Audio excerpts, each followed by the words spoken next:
All right, we are live for Saturday, January 6th. Massive slate, 145 games. It's glorious yet daunting all at once. Amazing. Well, yeah, you can definitely be a part of your couch today and you're not going to miss anything all day. Yeah, no, nothing like being up super late, looking at LIU Stonehill, being like, what are we doing here? Yeah, Like some pretty games much. just got to pass on. Yeah, there's a ton of good games to pass on, but there's also a ton of bangers. Yep. We're going to start the day. I got LaSalle Fordham under 145. Let me find my notes here. All right. Looking back in this series, the last 5 games, neither team has exceeded 70 points. And both of these both of these coaches know each other very well. Dunphy and Ergo. The last time they played, like I said, nobody scored 70 points. Fordham is coming off a triple overtime game at George Washington 3 days ago on Wednesday, so they're going to have a little bit of tired legs here. They do force turnovers and whatnot to help kill possessions, but LaSalle doesn't turn it over as much. I just don't see a shit ton of points here. Both the familiarity angle as well as the triple overtime for Fordham. So I think they're going to want to end up slowing the game down at some point, and take the ball, air out of the ball, and just drain out the clock. Think you're echoey again, Huff. Oh shoot, sorry. No, you're good. But yeah, I'm on the under in that game. If you guys have anything, I kind of lean that way with the triple OT. LaSalle makes offenses play super slow, making them use a lot of time on the shot clock. So that combined with Fordham being tired off of that game, yeah, I can see it going under 145.5 is what I'm seeing. So I lean with you there. I'll just be on the other side, go for the over. I like Fordham here to lean maybe LaSalle team total over. I like Fordham here with the points. Where's it at now? -4.5, I believe. I'm seeing 5.5. 5.5 now. So yeah, I still like that. I think Fordham gets it done today. They're a pretty good team. Not betting it though. fair. Yep, I just like the early under here. Next game, anybody have anything for Marquette Seton Hall? I'm afraid I don't know my read on Seton Hall yet because they looked really good against UConn a couple weeks ago, and then they got bodied by Xavier on the road, and then they beat Providence at home. So I don't know which way to get with this Seton Hall team. Obviously, I think Marquette is a much better, more skilled team, so I'm inclined to lay the points with Marquette. Even though they're going to Newark and playing Seton Hall. But I don't know. I don't have a great read on Seton Hall, so I'm just staying off. Yeah, I think the over-under is priced perfectly. I think a good amount of people are on the under, which doesn't surprise me with Seton Hall, right? Especially with the Sharps being there. Both teams, they're kind of weird, right? Like you mentioned, Nick, Seton Hall is tough at home. I haven't been able to get them right and to figure them out. Marquette, are they gonna try to run and gun? Seton Hall may have to match that, right? Seton Hall, better rebounding team efficiently over there, just offensively, not as so much defensively. But Marquette, that's one of their woes, especially on offense too, is rebounding the ball. Maybe one of the bigger holes that they have in the game. Seton Hall, they're going to shoot the 2-point, right? They're going to shoot inside the perimeter. Marquette does a good job shooting the perimeter and or defending inside the perimeter. 3-point percentage for Seton Hall is terrible. While Marquette, they kind of diversify the ball, right? They shoot an equal amount of threes, shoot an equal amount of twos, but they don't get to the line much either to Seton Hall, which makes me kind of like the under. I think it'll be a more gritty game, but I can't take it with Marquette. So I guess I just will take Seton Hall to cover since it might be a closer game. But do like the under there too. To your point, Marquette's last 3 games, or I'm sorry, Seton Hall's last 3 games have been 120 points. They had or 135 against UConn, 128 against Xavier, and fuck, was that 117 with Providence? Marquette can put up points, but the 72-67, 81-51, 72-57. I mean, this could get low scoring if both defenses show up here because they've shown that they can clamp down. But yeah, I'm with you. I kind of lean under. This feels like a grind you out Big East basketball game. In Seton Hall, I kind of lean Seton Hall in this one. Like they've been playing pretty damn good. They had the Xavier mishap, but that was following Connecticut on the road. But you could argue that same thing. They're back home at least, getting Marquette, and they just beat Providence. But Providence did lose Bryce Hopkins in the middle of that game, out for season. So that could have easily bolted them up for a 4-point win. If he's in, I don't think they win that game. But um, I don't know. I think Seton Hall's a little live here at home, but Marquette. Yeah, I'd rather play the under just because both teams have shown they can clamp down on defense. Yeah, this one's going to be a total live spot for me. I've been loving the live looks lately.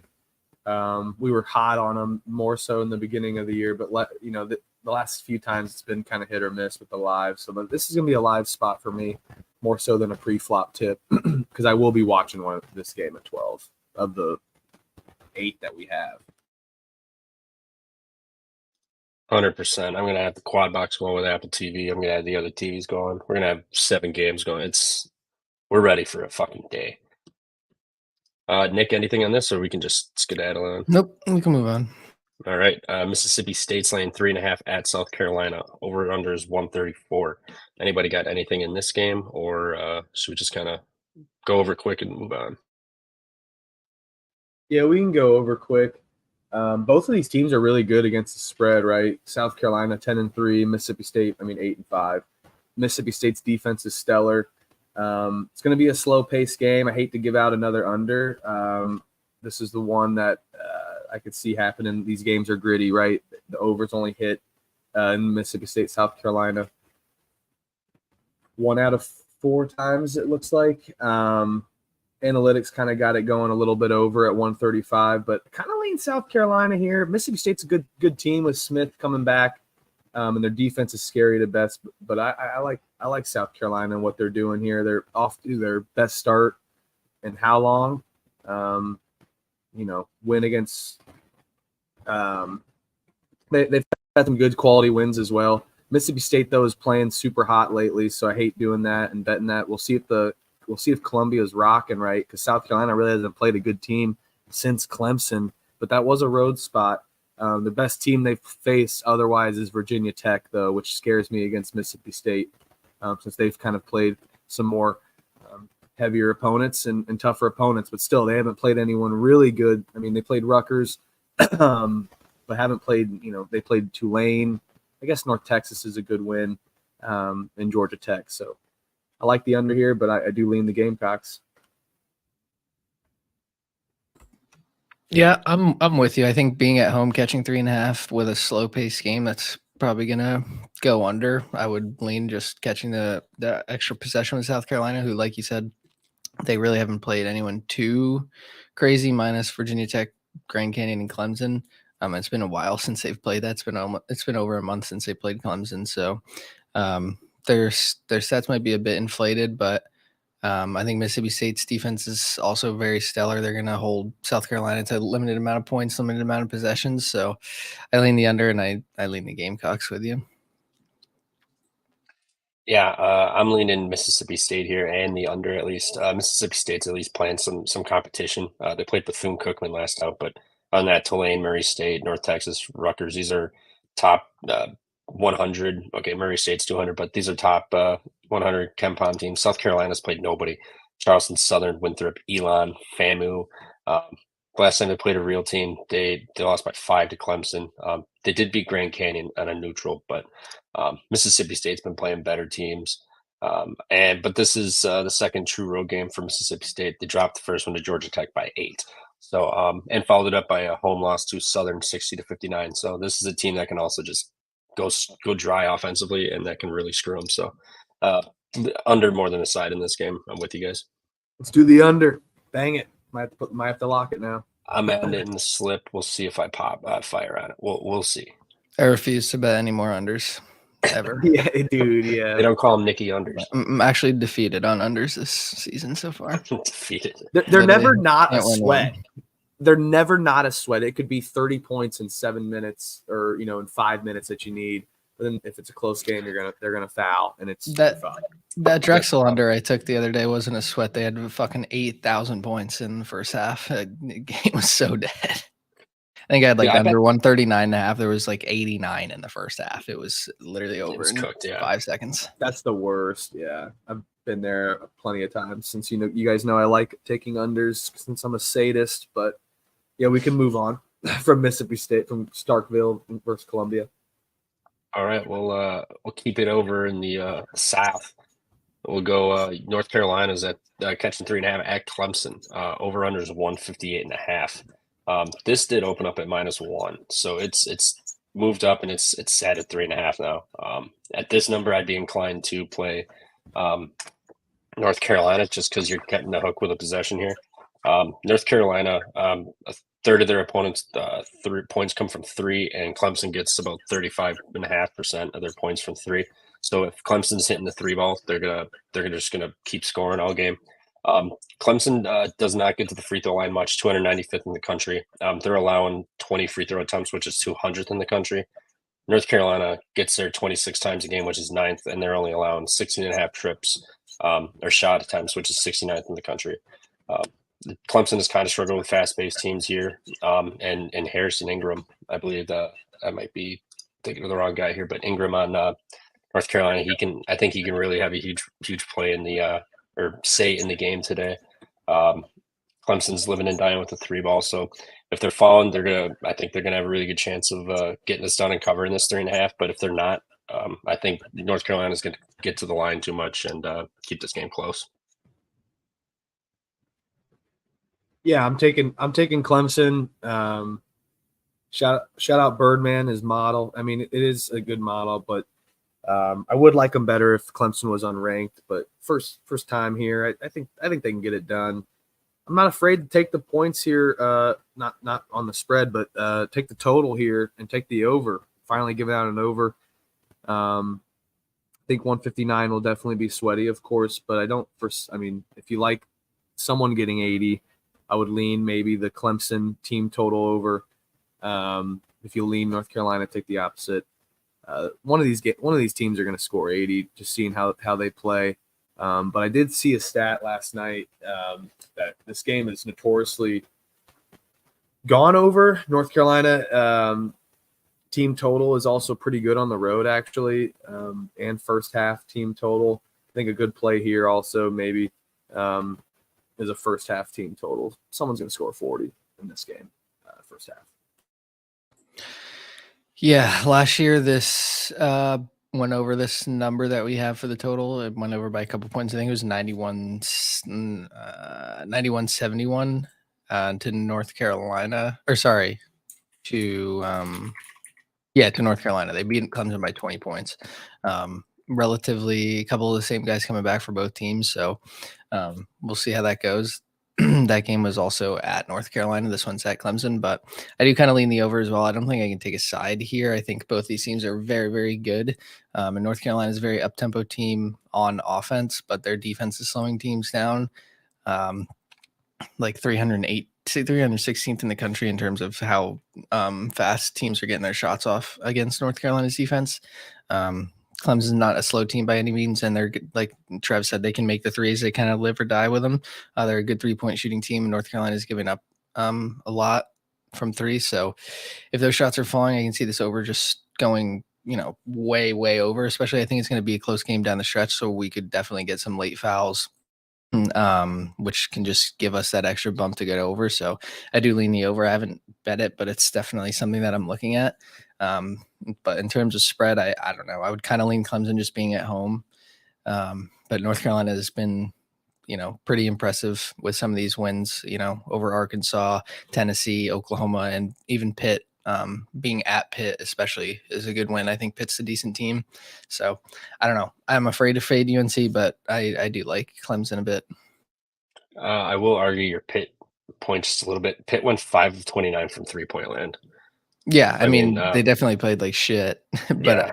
yeah, I mean, if those shots went down, obviously would have been a different game. But 100%. I mean, they did just get desperate and start jacking up shots. So I mean, this 29 is a Could've- little skewed, but still, I still, mean, yeah.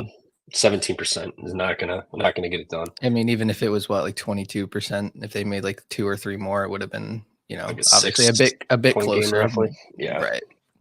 So yeah, I mean the whole thing's going to come down to Clemson's 3 ball. But also to their point, both teams shoot free throws elite. North Carolina 77%, 27th in the country. Clemson 75.5%, which is 50th. So if the free throw game is happening, those points will mount up real quick. Yep.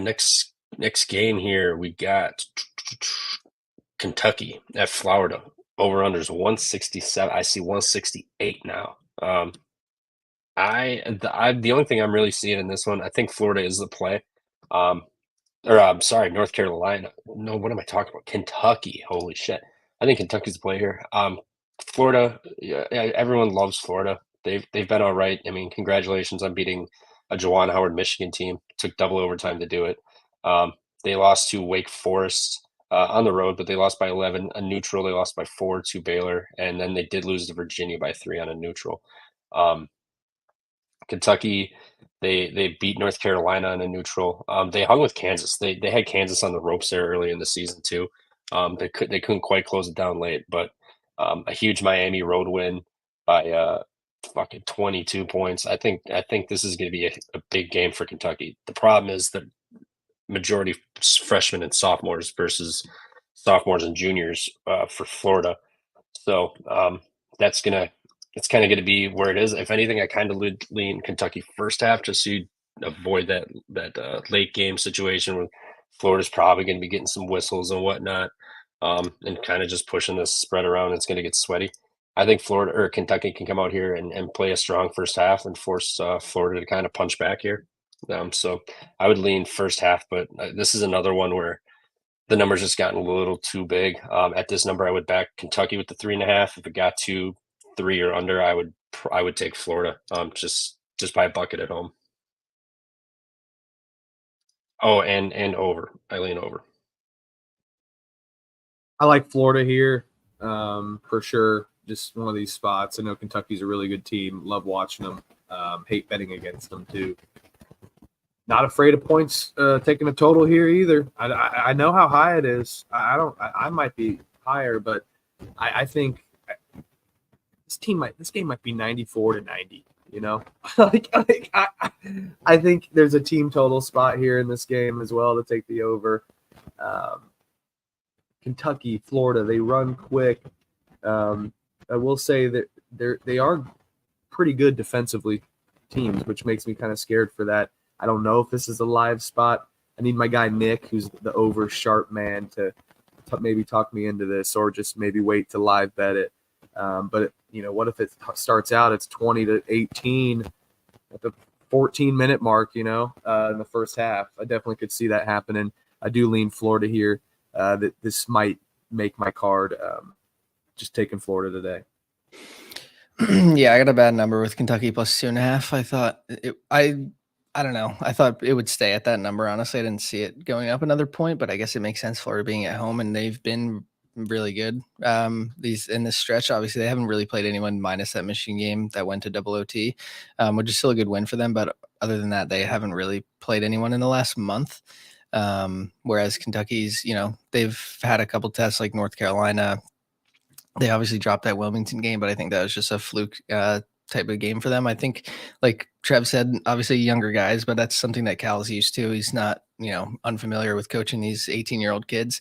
And like I think we talked about it last time. Like I really don't care about that age the age difference thing. I think maybe it matters, down low, like with big guys, especially if you're like 20, 21 and you're going up against an 18-year-old kid, you just might be that much bigger and stronger than them. But in terms of like guard play, which Kentucky has very good guards, that shit really doesn't matter. And other than decision making, it is another thing. But I think Cal has these kids rolling, and I think their offense is just way better than Florida.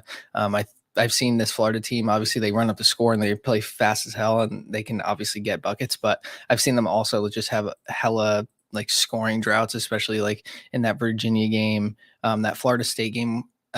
Like there were some games where they just had like a couple minutes of scoring droughts, which I don't think Kentucky is going to have. So I do lean Kentucky. I also obviously lean the over as well. I think they both just play super fast. So I can, like you said, I can see them having like 40 points combined before the 10-minute mark, which to me just like I'm never going to bet an under in this spot. So of course I lean the over. I'm not going to fucking bet an under when it's 168.5. Because this could be, like you said, it could be 180 points, with 2 minutes left, and it's like, you're going to sit there with a dying under ticket. So yeah, I don't know. I just think Kentucky's offense is much better. Their defense is still good. It's top 50 in adjusted efficiency. Their 3-point defense is very good. Obviously, Florida's not looking to shoot up a ton of threes, but and Florida from the free throw line is also really bad. They're shooting 65% from the free throw line. So if this game either comes down to free throws, or even if they just get to the line throughout the game, they're not going to get a ton of points from the free throw line. So that could be the difference in covering, 3.5 points. So I'll lean with the better offense in my mind, better free throw shooting team. Yeah, they force a bunch of turnovers. Kentucky's 4th in turnover percentage. Or sorry, they don't turn the ball over, excuse me. So Kentucky's going to be able to hang on to the ball. Florida's not going to get a lot of, fast breaks off steals or stuff like that. So yeah, I'm going to side with Cal here on the road. One thing I want to point out quick. Oh, sorry, Trevor. Just real quick. I like over props here. Antonio Reeves seeing 16.5, 17.5. Walter Clayton Jr. 12.5, 13.5. Tyree Samuel just jumped from 12.5 to 13.5. I just saw. So yeah, I mean, seeing a total like that, never afraid to take the points on props. Same with the threes for Clemson, North Carolina too. Yeah, 100%. I don't think you can really go wrong in taking points props in any of these games. Yeah, that being said, Reed Shepherd here. He's got an 11 in the last 3, but against Wilmington, he had 25. Florida, he dropped 21. St. Joe's was 11. Kansas, he had 18 or 13. Sorry. So I mean, he's shown that he can kind of step up in these bigger games here. So if he's sitting at like an 11.5 or something, 12.5 point prop, I wouldn't hate that look either, especially with how many possessions there's going to be in this game. But Kentucky doesn't get to the line much, but they're a pretty damn good free throw shooting team. Florida gets to the line the 40th most for free throw attempts in the country. Let me just find this, but they shoot 65%. So I mean, like they are constantly getting trips to the free throw line, and they cannot capitalize on them. So that just, I want no part of that really. I'm looking right here. Florida, 242nd in the country, 20.4 free throw opponent free throw attempts a game. Shit, dumbass. Look at the fucking line. Regardless, they get to the line far too much and they can't convert. So I'm just gonna leave it at that. So yeah, Florida or Kentucky, I'm sorry, play for me. That's where I'd lean. It's in my bet slip. We'll see if I add it. Next game, banger. St. John's is at Villanova. Villanova's laying 4.5. Over under is 144. I believe Justin Moore is still out. He could be wrong. He is still out? I believe so. 99.9. I'm seeing 11 minutes ago from WXVU David S., sports broadcaster, and host and writer. So I'm guessing he knows probably a little what he's talking about a little bit here. Justin Moore has not been ruled out officially for today's game. Still waiting on an update. So Justin Moore is, I guess we could say, questionable right now. So even if he comes back, I still think St. John's has got enough. I mean, we just saw what Villanova does. They fought and they tried to expand that lead to double digits against Xavier. They couldn't, and they could not close. They're shooting 48% inside the arc. That's 238th in the country. That's just uncharacteristic for a Villanova team. I guess that we've gotten accustomed to under Jay Wright. Now it's Neptune. It's just a different era here. St. John's, they're not allowing anything inside. 3-point, they're giving up some points, but Villanova likes to shoot the three, which is also the problem. So I would honestly just still lean St. John's. Patino over Neptune. Quick Rick could get it done here. Villanova plays so slow too, to where and St. John's forces you to play slow. So if Villanova's not getting shots, St. John's could keep them at bay here and keep this close. I'd lean an under in this game. What was it, 144? I don't think either team is going to really cruise past the 70s here. I mean, last year this was a where is Villanova? Can't find where. Regardless, but okay, we'll just move on. But I like the under here. I think Patino is going to have better defense. Even if Justin Moore's back in, he's going to be a little rusty. And Villanova, they just don't play fast. They like to grind out the clock. So give me St. John's in this one. But the only thing I'm really worried about is that free throw percentage. Villanova is third in the country with 82% or 81.5. St. John about 70%. So if Villanova's going to the line a shit ton, then I think it's over for St. John's. Yeah, I think. Go ahead, Huff. No, you got it, Nick. Good. I think I'm gonna have to disagree here.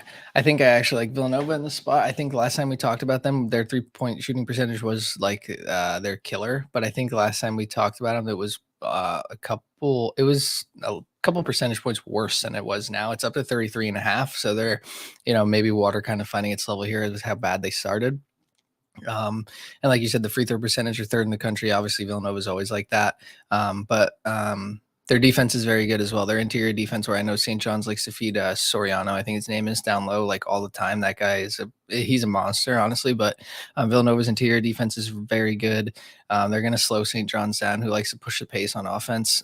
With Villanova being at home here, I think their defense can step up and slow St. John's down, can control the interior with Soriano. And like you said, St. John's not looking to shoot a ton of threes. They're they're a little bit better than Villanova in terms of making them, but they're not going to look to take a ton of shots. So I think Villanova can honestly take advantage of St. John's 3-point defense, which isn't, the best. It's not that bad either, but I think, with them kind of finding their level from beyond the arc, if they get a couple of these shots to go down, which they shoot a ton of, they could just get, a 6-point lead down the stretch. And then, like we said, if you foul Villanova, in those last minute or so, putting them to the line, they're not going to miss.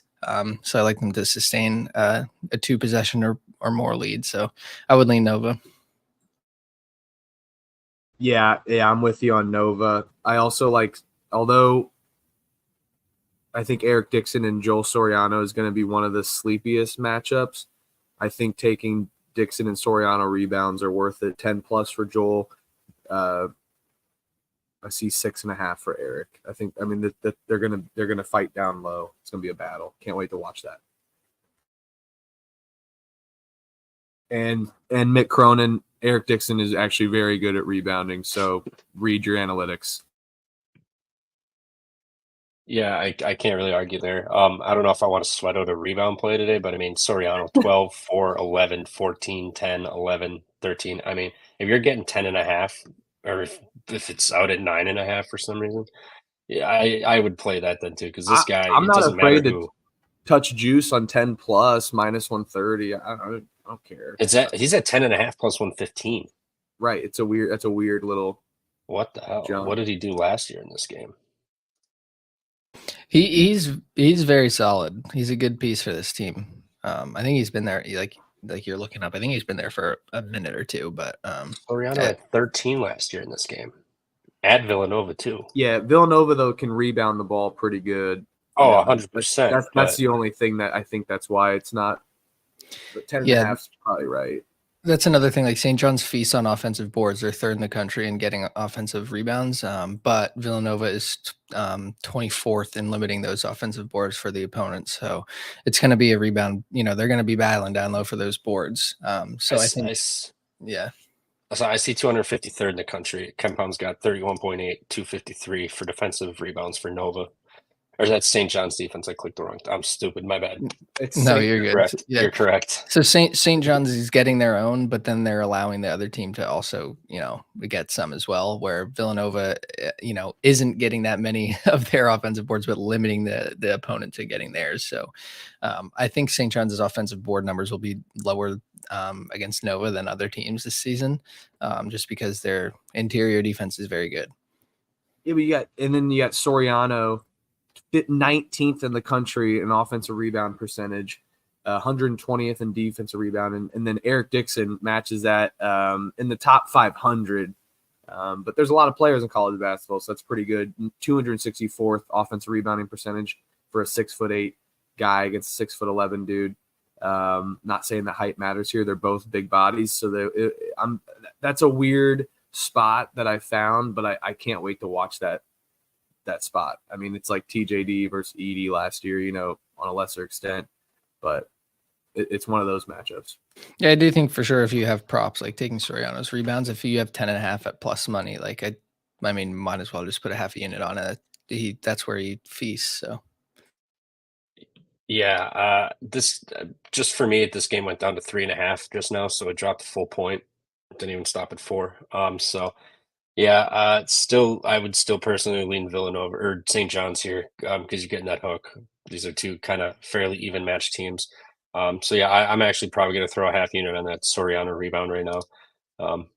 I'll add it to my card. I like that spot too, especially with how fast St. John's plays. If they can kind of force Villanova to play a little quicker here, we're going to see a lot of possessions here. Or not a lot, but more possessions and where Soriano's going to I think he's going to have a day down low. Like you said, Huff, he's got that height advantage too, and the man just lives to grab rebounds. So lean St. John's with the points. Going to throw a half unit on Soriano over 10.5 boards. Do boards plus 115. Cool. Am I a fortune teller? Can I guess the next game on the 1 o'clock slate that we're talking about? You can guess. We'll see if you get it. Wright State IPFW. Oh, that was the next game. Okay. After this. Go ahead, though. Go ahead. Okay. All right. Milwaukee and Detroit. We don't have to touch on this one much, but the big thing I'm looking for, Jaden Stone news. If Jaden Stone is playing for Detroit, I'm not touching this game. If Jaden Stone is out, it's Detroit. What are we doing? Milwaukee could put up 100 points in this game. Detroit will struggle to get 65. So yeah, if you don't see Jaden Stone, I'm going to be I'll tweet it out that I'm on Milwaukee. Otherwise, I'm just going to stay away from this one, as it would feel like too many points with Detroit getting their 19 points per game leading quarterback. I don't know if you guys got anything, or we can just skedaddle on to the next one. Yeah, I mean, I tweeted it when we watched them play 2 days ago against Green Bay. Like, I don't give a shit if Stone plays or not. Like we saw even with Siena last night, like with Ely and Dura Gordon and, their key players that they're good players back on the court. They got fucking shit on by Fairfield by like 25, 30 points, whatever it was. Like the same thing with Detroit. I think this team is shit. Like I know Jaden Stone is very good, and obviously getting him back is a huge bump. So if they're catching, 8 points, 7 points with him there, could they cover? Yeah, of course he can be the difference maker. But until they do something to make me want to back them, like they're just not going to get any of my action. Like Green Bay fucking thrashed them. And I don't think Green Bay is honestly like that good of a team to win by whatever, like 20, 25 points, whatever they won by. Measly 18. Yeah, on the road too. So it's like, until Detroit like gets a win and shows that they're somewhat competent, like a lot of these Horizon teams, obviously not the best teams in terms of what we're looking at in total in the country, but like these Horizon teams are good. Like for their conference, like IPFW is a fucking wagon. Green Bay's defense looks very good, so they're not going up against some shitty competition where they could maybe knock someone off if they're playing this bad. Like the teams they have to play in this conference are good. So until they prove it, they're not getting any of my money. Yeah. Okay. I see a weird thing here. I'm seeing under 72.5, now 71.5. As I talk about it, they're listening to us. Detroit has scored hit that over once this season. I get it. If Stone comes back, it's a different story. Milwaukee plays at a fast pace, but Milwaukee plays tough. I mean, not tough defense, but average possession length. They play some slow teams.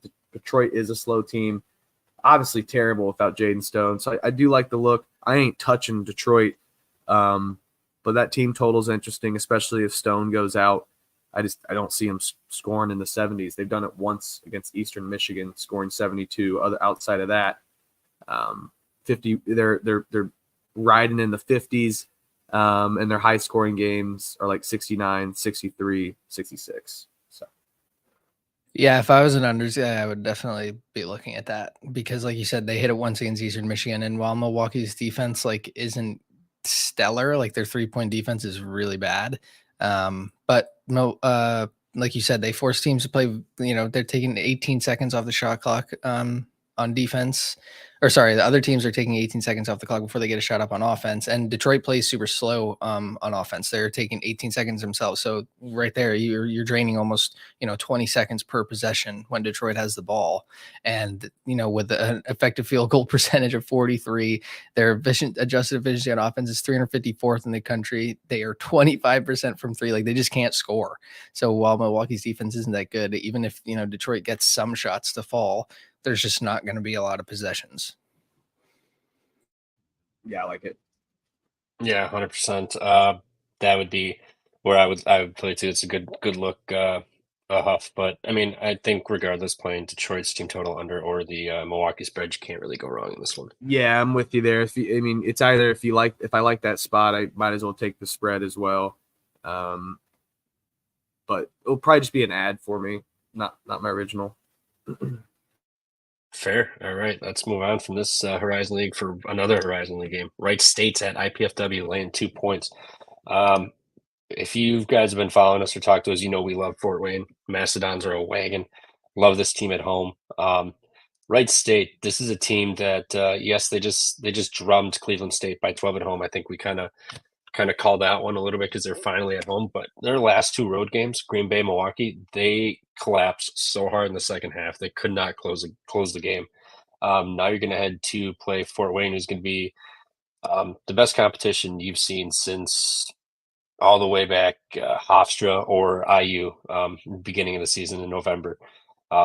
Fort Wayne is a wagon. They lost by 14 at Pittsburgh, and then they did lose to San Francisco. But San Francisco is a team that can run and gun and plays defense too for the most part.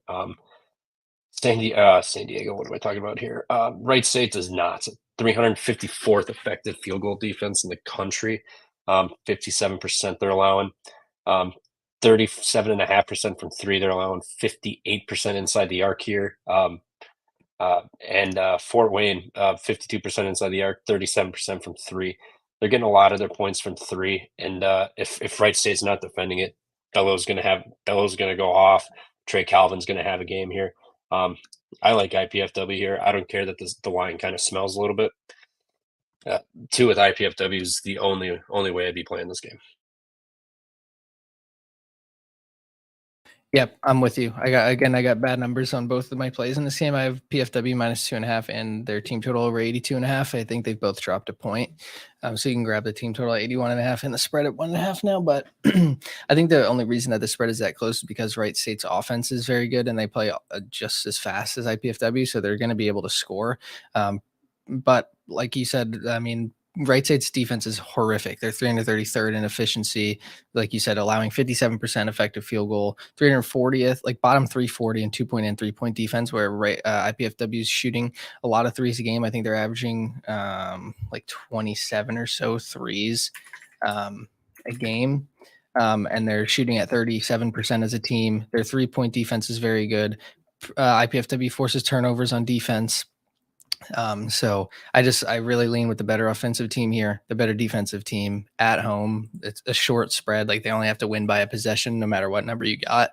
And I think there's going to be a lot of possessions. Like Wright State, like I said, they play super fast. IPFW plays fast on offense. There's going to be a ton of shots. I think there's going to be a lot of scoring, but in the end, if we can get like an 85-80 IPFW win, then we'll get a double cash here. So yeah, like we've been writing IPFW almost all season, so we've seen a lot of them. I've seen more IPFW than I have like North Carolina, for fuck's sake. So I think we know these teams kind of well. So I think they're gonna have it's gonna be a high scoring affair. Shout out Powers Hamburgers, Fort Wayne, Indiana. You got to make the best sliders. It's the shack smaller than my living room. Gonna make your car smell like onions. Give me the Powers Hamburgers. Locking in IPFW. Love it today. Last night I was thinking, man, I'm gonna take this over. But I'm not gonna take the over. I'd rather take Purdue Fort Wayne first half or game total even. IPFW are kind of wagons in the first half, looking at their trends. And they have hit a good amount of first half game total unders, but I'm not taking an under. It is 77 and 78. So if you guys like betting on those spots, maybe 80 points is a lot, but we've seen it happen a lot in college basketball these last few years.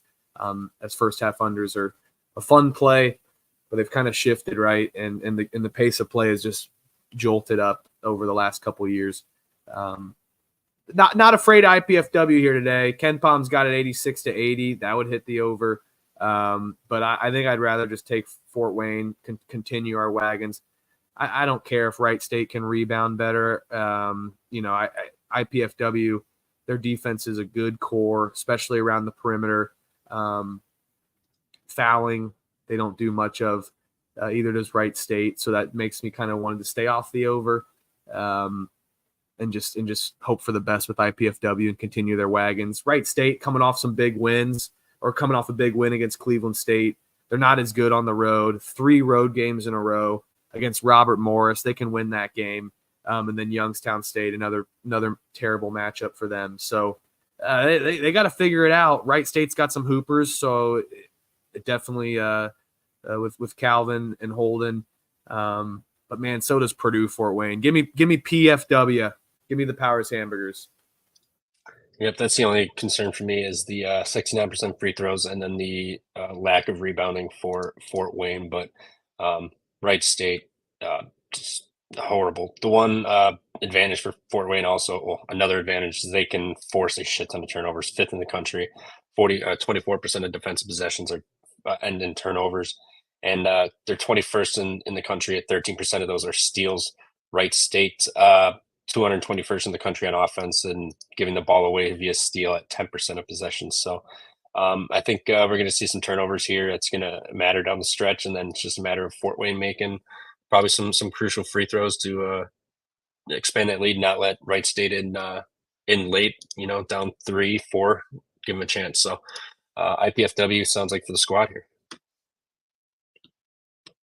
Next, we got big one. Auburn is 25th ranked. Auburn is on the road at Kansas, laying 2.5. It was 3 as I was looking at this game, and then it dropped down to 2.5. But I do not care. I'm a big believer in this conference home floor advantage, which Arkansas definitely has that. They've started to look really good. Wilmington, UNCW Wilmington, they beat by 16. Abilene Christian by 10. At home, they did beat Duke this year also. Furman, they beat by 14. So they've got some impressive home wins. They're starting to play a lot better. Auburn is very good at home. This will be their second true road game. Their first one, they lost to App State, which we were on earlier this year. They lost by 5.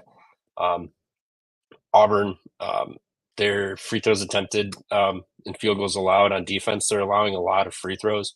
And Arkansas is 5th in the country at the free throw attempts per field goal attempted. So they're getting to the line a ton, shooting 72%, which is solid. They're getting 24.5% of their points from the free throw line. And Auburn's given up 24% of opponents' points at the free throw line. So this is going to be, I think this game's probably going to take a little longer. This is going to be an over game for me. Arkansas is going to get this done. They're going to win outright. It's going to be on the back of the free throw shooting and the fact that they just rock at home. I think they're really starting to figure it out cohesively as a unit with all these transfers. It's been about, 13, 14 games. I think they're kind of figuring it out as they get into conference play. The Oklahoma loss was brutal, but they've responded. with the Duke, the Furman win. They lost by 5 to North Carolina and lost by 5 to Memphis. So they're hanging in. It's just a matter of closing games. I think they're going to be able to close this game today. This place is going to be electric at I think the Bud Walton Arena or something. So give me Arkansas today. It went down to 2.5. If I can catch it at 3 before it goes to tip, I'm on that. Otherwise, I'll probably put a little round robin dog parlay in, and I'll throw them in there. Nick? I'm on Auburn. I'm laying the points on the road here. I just think that Auburn. I think they're the better team. I'm usually a big fan of the Muss Bus facing anybody really. I think he's a very good coach. I think Arkansas is very good as well. And obviously their 4 losses. You look at 9-4. 3 of them are against top 20 teams in my mind, and then one of them was at home to UNC Greensboro early in the season in November, but. I do kind of lean with you on the over. I think Auburn plays super fast on offense, and Arkansas's defense is allowing teams to get shots up very quickly. So I do like the over angle here as well. But for Auburn, I just think their offense is much more competent than Arkansas's. Not that Arkansas's isn't, but paired with Arkansas's effective field goal percentage, defense is very good. Auburn doesn't turn the ball over. They do force some turnovers. They get a lot of offensive boards, which Arkansas struggles with. So they're going to get some second chance opportunities. They can also get to the free throw line. They can shoot their free throws, knock them down. I think their defense is going to be able to limit Arkansas offensively, and I think they're going to be able to get a lot of possessions on offense. Seeing as Arkansas is just letting teams get shots up, Auburn's looking to push the pace as well on offense. So I think it's going to be a battle. I don't think it's going to be an easy game one way or the other. It could come down like to those last 2 minutes, and whoever gets those, as long as you're not getting an empty possession in those final couple possessions, it could be the difference maker here. But I like Auburn on the road. Going to Fayetteville is definitely scary, especially like Trev said, all the kids are probably back from break. So this place is going to be fucking jumping, especially because it's a huge matchup and they're coming back. Like pair that together, that place is going to be fucking loud. But I still laying the points with Auburn, and I'm on it. So Trevor's not here. I'm on Auburn. I love it. I love the spot. This is going to be a live bet spot for me. Arkansas is going to go minus. They're going to go. The Auburn's going to go to plus money. And I think it's going to be that spot where I rip the money line. I don't see Arkansas offense hanging with Auburn's defense. This is a team, though, right? We saw against IU. We've seen against teams that Auburn plays pretty tough, or the opposing team plays pretty tough. But then Auburn's defense just really drags you down, makes you just force turnovers. They make you miss shots, and they run so fast that it's tough to keep up with them, right? So seeing a short spread, I lean Auburn. Definitely scared of Arkansas, but it's going to be a live spot for me. In my weird brain that I think is shot quality bets, like Point Hillbilly shot quality bets without an algorithm. Shout them out. Love their content and what they're doing. But yeah, I just foresee Auburn. They're going to get the plus money in this game. It's going to be a close game, and probably will rip Auburn live. Sorry, I'm like talking over here and not even looking at there because my mic's having issues. Technology guy over here. I'm the worst one here. So you're good.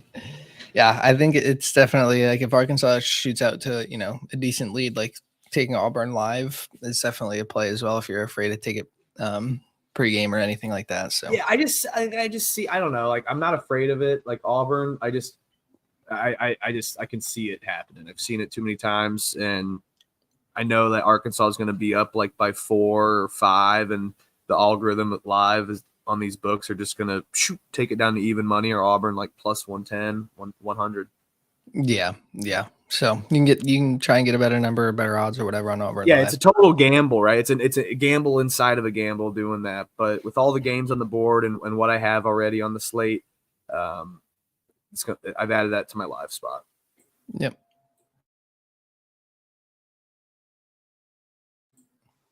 I muted Trev. Oops, sorry. This game is better than Auburn, Arkansas. Just kidding. My God. Murray State.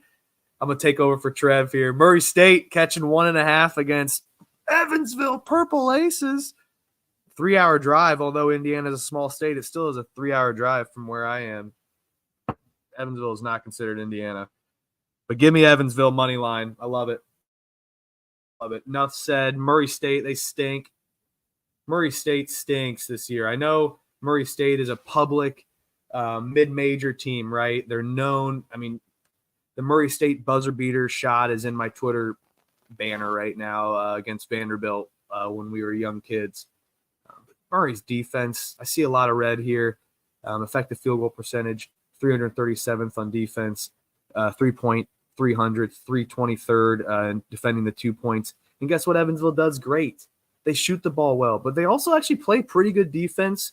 Now, given they let Indiana State score 87, but they actually held Indiana State on that. We were sweating that out, Nick. I remember that team total we were sweating out. Thanks to you pointing that out and me tailing. When I see you on Indiana State, I'm like, all right, I'm tailing that for sure. But Evansville scored 82 against Tennessee Tech, 98 against UT Martin, given UT Martin's a fast-paced team, 70 against Bellarmine. They got blown out by BYU. I know Murray State, though, they don't score as many points. They're kind of a slower-paced team, but they still scored against 85 against Illinois Chicago. Illinois Chicago is an under team all the time. 92 or gave up 92 against SMU, 80 against Littlecock, 85 against Mississippi State, and was in that game. I'm going to take Evansville here at home. And where's the over-under at? 148. I don't know. Something to point out. I'm not going to take the over since I'm already on Evansville, but I like the over there too. It's going to get close. Or Evansville team total over. Yeah, for me, Evansville's leading scorer is a game time decision here, so I don't know if he's going to play, but regardless, I think it's factoring in that he's probably not playing because he hasn't played the last couple games. But yeah, like you said, I think Evansville, even though they're coming off a double road spot losses against Cincinnati and Indiana State, they're coming home looking for a win here against a Murray State team who I think is not that good. Like their defense is really bad, allowing 54, almost 55% effective field goal percentage. 3-point defense is bottom 300. Interior defense is bottom 300. Like the only thing I really see them doing good here is not turning the ball over and giving Evansville extra possessions, but Evansville is also good at doing that.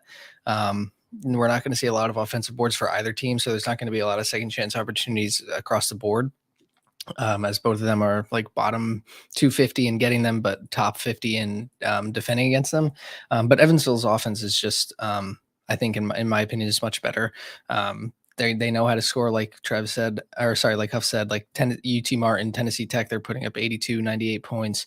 Northern Iowa, they put up 91. Like even against Indiana State, they put up 73 in a conference game at Indiana State, who we know is, probably going to finish at the top of the MVC, at least in the regular season. So they competed with them. And I think being able to score that many against, some quality opponents for Evansville, quality opponents, like going up against a Murray State team who just can't play any defense, they should be able to cover 1.5. So I'm laying the points with Evansville at home on a short spread. It seems kind of weird to me that it's that short, but I do think they're just the better team. Yep, I'm with you guys. I don't care if it smells at all. Nick, you'd also mentioned Evansville's best player has been out the last 3 games, so that's probably caked into it a little bit. I'm guessing this would probably be 2.5 or so if he was playing. But regardless, I'm with you on that. You're going to give me a team that is allowing 55% effective field goal on defense and shooting sub 50% versus a team that's shooting 51.5% on offense and 51% effective field goal on defense. Other than the fact that they don't crash the offensive glass, they kind of struggle shooting threes, but Murray State's allowing 55% from inside the arc. That's 323rd in the country. Evansville's shooting 53%, and they like to get 57.5% of their points inside the arc here. So if they can get to the rim and they're getting their shots inside and they're falling, this is going to be a rout. If this is just one of those games where Evansville can't buy a bucket, obviously Murray State's gonna have the chance there, but Murray State doesn't do much of anything really, right? Other than hang on to the ball on offense. But Evansville does that too. So yeah, lean Evansville in this one. I'll probably play it, but I have not yet. Just kind of picking and choosing my spots today. It's been a bit of a rough week. I'm trying to end the week on a high note here, like everyone else. So yeah, I think it sounds like Evansville for everybody in this one. Next game, WVU at Houston. The only thing I'd really looked at in this one, I don't want to back a full game team total under for WVU, just because they could get it going second half. I mean, Houston has played some good competition this year, so I'm not too worried about them being shocked from an upgrade of competition. But West Virginia, they averaged 28.5 on the first in the first half on the road. They've only played neutral, so this is their first true road game. They're heading to Houston with their first ever Big 12 game. This place is going to be fucking rocking. Houston held on the road at Utah. They held them to 30 in the first half. Dayton to 28, Xavier 31 on the road, and then 23 to Texas A&M. So obviously those numbers are higher than the 25.5 listed. But Kelvin Sampson knows Raekwon Battle is the key to this game. If he stops Raekwon Battle, WVU doesn't have much offensively. Kirk Kriisa, congratulations. I don't think he's going to be the savior to take over the team and drop buckets on you. So WVU first half under 25.5. Did not play it, but that's the only play that really caught my eye on this one. Or if you want to do WVU under 55.5 full game, but I don't want to dabble with the second half. I think Houston comes out and smothers them first half with all that energy in the building for the first Big 12 game. If Houston, West Virginia's total was 159, I'd put my life savings on that under, man. Yeah. It's no. only like 25 points. Yeah. I'm hitting Houston here too as well. I like your look, Trevor, a lot with the team totals. West Virginia though, they've been getting a little better, I guess. But look at Houston on KenPom, man. They're not just green; they are light yellow, neon green. They are top tier at everything.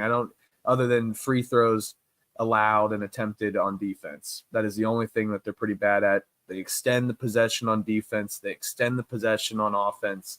The total is priced perfectly, I think, absolutely. So it's telling you that West Virginia is not going to score points. I like the 21.5 here. The line hasn't really budged as much. I think this is going to be a public bet's going to be West Virginia. It looks like I'm seeing some splits on with some certain people. Who knows how accurate some of that information is, though. I feel like when you look at some sites, they're all different.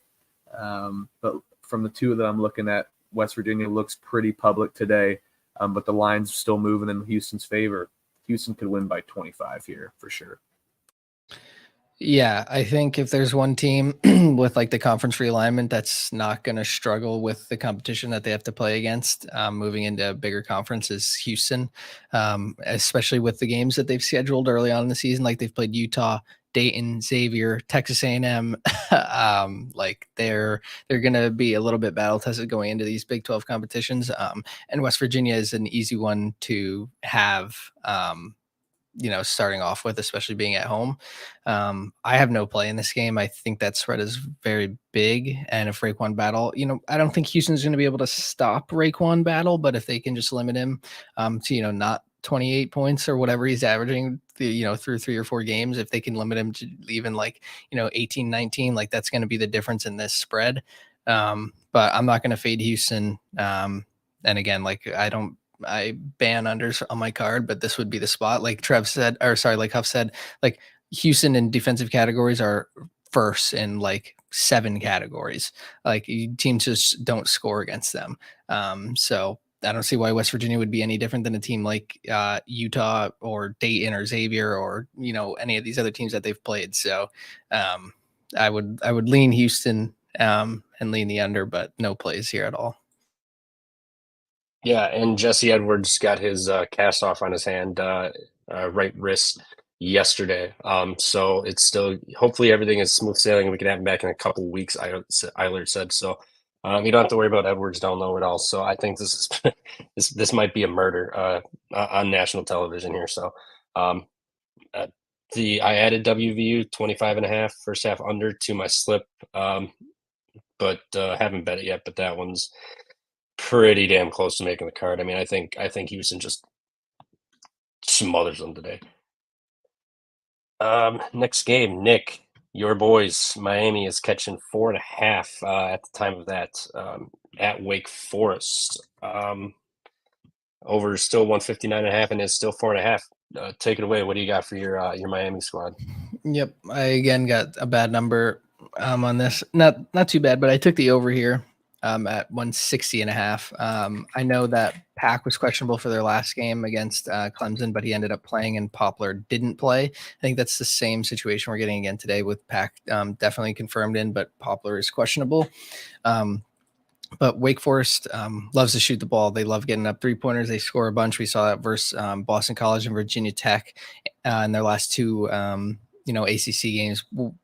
Being on the road at Boston College, they still put up 84 points and won that game outright.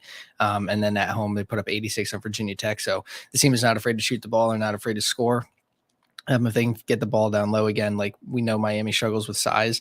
If they get, Omier in foul trouble, they can just feast down low. But again, Miami's guards, I love them. This is like a prime team that I watch all the time because they have such good guard play. They love just ripping threes a bunch. They make them. They're third in the country still in 3-point percentage. Through 13 games, which obviously, we saw in the early season how good they were. We thought, maybe it's inflated playing some of these teams, but through 13 games, they're still top 3. Their interior offense also 23rd. They nail all their free throws, shooting over 80% as a team. Like these two teams are going to score points, so it's hard for me to pick a side here. I don't want to bet against Miami, but being on the road at Wake Forest is definitely a scary spot. But yeah, the over is my play. I think there's just going to be a ton of points. I think it's going to be an 80-point affair for both teams. So I think 159, 160.5, either way, we're going to get over that. I think there's just going to be a ton of scoring. Yeah, I can't disagree with you at all. I mean, that was the first thing I thought of was points. That in the Kentucky game is just going to be over City today. So I'm with you on that. Like you said, getting Pack they got Wooga back last game, correct? Yeah. So if they get Pack back, Pack's the more threatening offensive player, regardless too. I think opposite. They got Pack back, not Wooga. Oh, okay. Then I'm right. Well, regardless, Wooga's the more offensive. I know they got. I think Wooga's back this game, or am I crazy? I would imagine. I think he's still game time decision, but I'd imagine he's probably getting back. You'd have to imagine he plays in this game. But even if he doesn't, I still think Miami's got enough to kind of hang around in this one. But Wake Forest at home has been pretty damn good this year, but this is going to be their best team they face. So leave Miami and the over in this one for me. Nick, I know that this game, I think we're going to sit at like 153 with like a minute to go, and we're going to be texting each other like, what the fuck? Like, I'll kill myself. But yeah, I'm not ripping an under here. No way, Jose. But I'm kind of scared of picking a side here. I lean Wake Forest, but I'm not betting 4.5. I love Miami this year, so even though they crushed my spirits of the Hoosiers last year, they're a great team. It was fun to watch. Love Jim Larinaga too. Wake Forest though is playing really good basketball. So yeah, I'll root for the points with you guys with the total. Yep, no side. I think Wake is really good at home. So, but I mean, fuck Miami proved it. Beating the shit out of Clemson the other day. So I don't know. It's hard to fade Miami as well, but I think Wake is playing really good. And it's conference road spot. You got to lean with the home team here, but like I said, I think like an 85 to like 80 score line here is not too far fetched. No, not at all. This is going to be buckets. This is not going to be a 68 to 74 game. Next game, Nebraska, Wisconsin. I really don't have much in this one. I do lean the over though. Wisconsin's defense has been all right, but they've been scoring, playing better offense. If I remember correctly, AJ Storr has been injured potentially. No, he played last game. So, yeah, he'll be back. I must be thinking of somebody else, but regardless, he's the main one that kind of matters for me because he's the offensive, athletic one on this team for the most part. Otherwise, it's just a bunch of, as Kobe Dan would say from TCE, a bunch of staples on the floor. It's just white dudes everywhere. No athleticism whatsoever. Chucky is solid, but the man just likes to make poor decisions with the ball late in games. But I do lean Nebraska here catching the points. I think this Nebraska team is better than people think. They can score. They've been playing defense. They're rebounding, and they got Tamanaga, who the dude can just go nuclear from the logo at any game at any point. Doesn't matter. They just beat the shit out of Indiana, but I don't know about Huff. Most of us are not high on Indiana whatsoever this year with the injuries also. So yeah, he's shaking his head no. So I would actually lean Nebraska with the points in this one. I think this is probably going to be a bit of a closer game. Nebraska's got size down low to hang with Wisconsin. Wisconsin at home, they've been solid, but I mean when they play another stronger defensive team. I mean Virginia, Virginia couldn't hit shit, 41 points, but Tennessee put up 80 on them.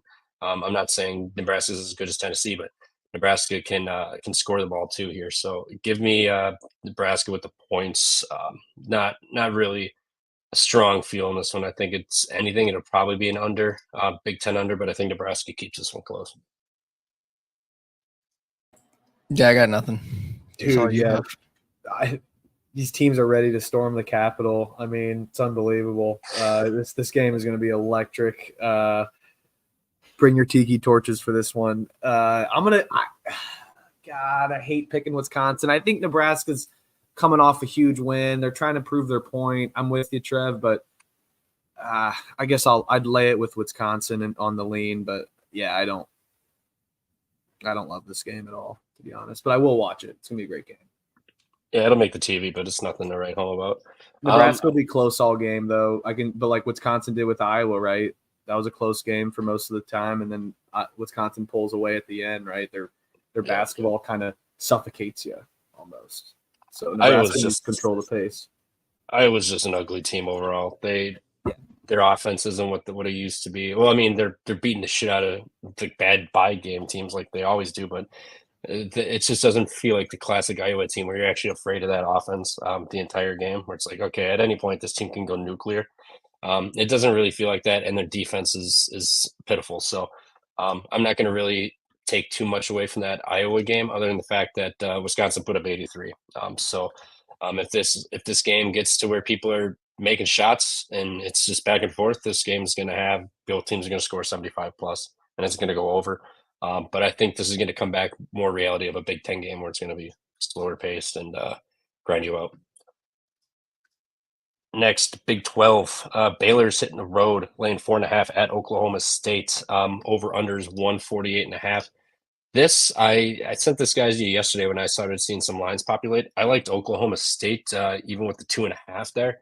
So I think I'm probably going to lock up the 4 here. Oklahoma State, they've struggled against better teams. I mean, Creighton pounced them by 14. St. Bonnie's beat them on a neutral.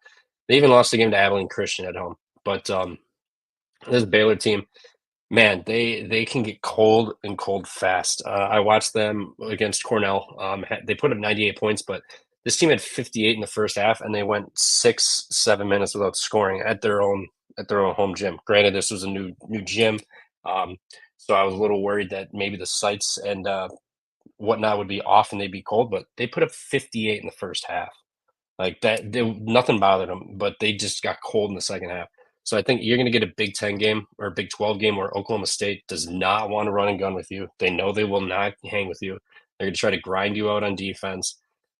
I think Oklahoma State gets this one done. I think they make Baylor uncomfortable. Baylor wants to play a little up tempo. They want to be shooting a lot of threes. They want to be just banging. And Oklahoma State is not going to let you just shoot threes all damn game. They're allowing 27% of your points from three, which is 271st in the country. So they're limiting that. They rebound very well, 31st in the country on killing offensive second chance points for the defense, and they're grabbing 31.5% offensive boards. Baylor likes to crash offensively. Defensively, they kind of just would rather drop back and not give you a transition bucket. So I think this is probably going to be an under game. Oklahoma State makes them uncomfortable, and they get it done late. But what I am worried about is the free throws. I mean, 304th in the country, shooting 66.5%. That's not a recipe to success. So if anything, I'm thinking first half Oklahoma State are going to be able to hang in there, kind of feed off that energy of the building a little bit. But second half, Baylor could erupt and just play that foul game late, and this could really fuck that 4.5.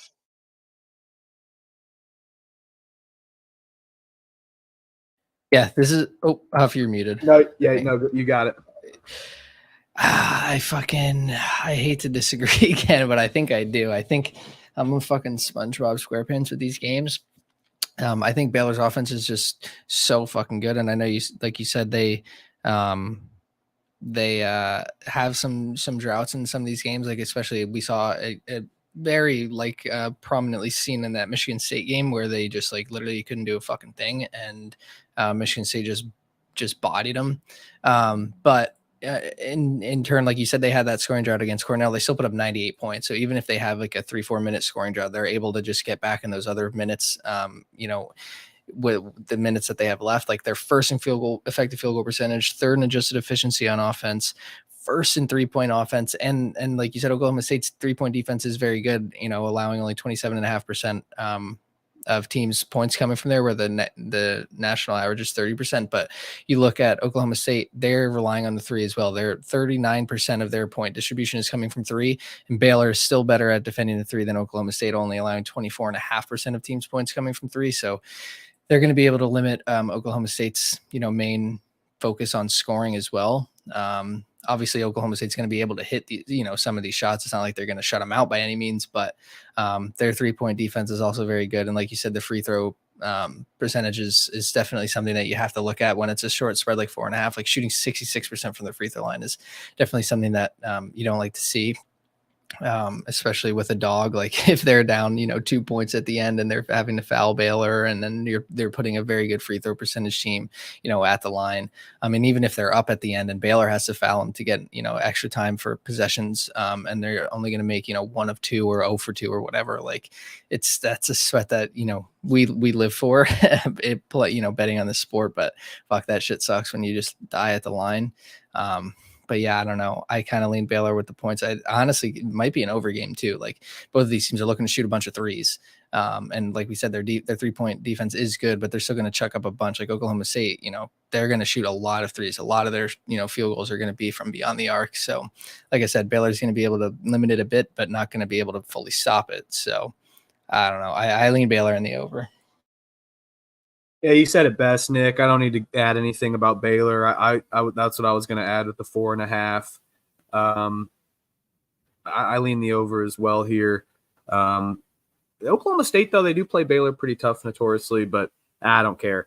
I think Baylor's a better team. Oklahoma State hasn't played as much competition, and they're not playing good against those weaker competitions. So, yeah, I'm going to lean Baylor, and I like the points, but it's not going to make my card today. Or like the total, I should say. Yep, another one of these games. Eyes on, maybe look to live bet, but nothing pre-flop. Next, I actually forgot to add this one to the slit. Alabama is laying 13.5 at Vanderbilt today. I'm looking at Alabama's team total here. They are Vanderbilt's allowing 33.5% of your points from three. They're also allowing 38.6% from the 3-point land. Yeah, they crashed the defensive glass. That's what they're trying to do, is just limit how bad they're getting their asses whooped.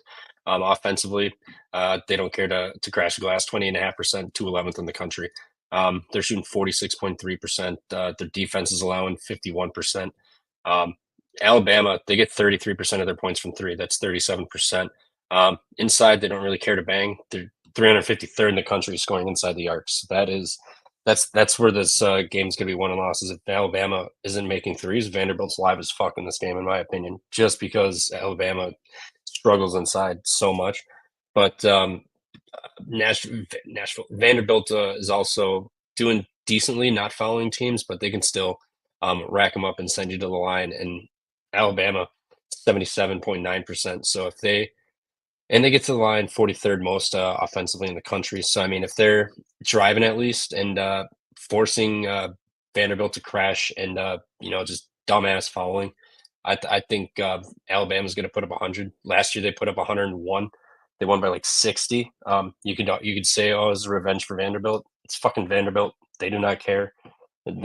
They lost their best player from last year. They look a little better this year, but not enough for me to back. I mean, they gave up 84 on a neutral to NC State. At home, they lost by 13 to San Francisco. They gave up 80 to Boston College at home. Texas Tech put up 76. I mean, this is just a team that they don't play much defense.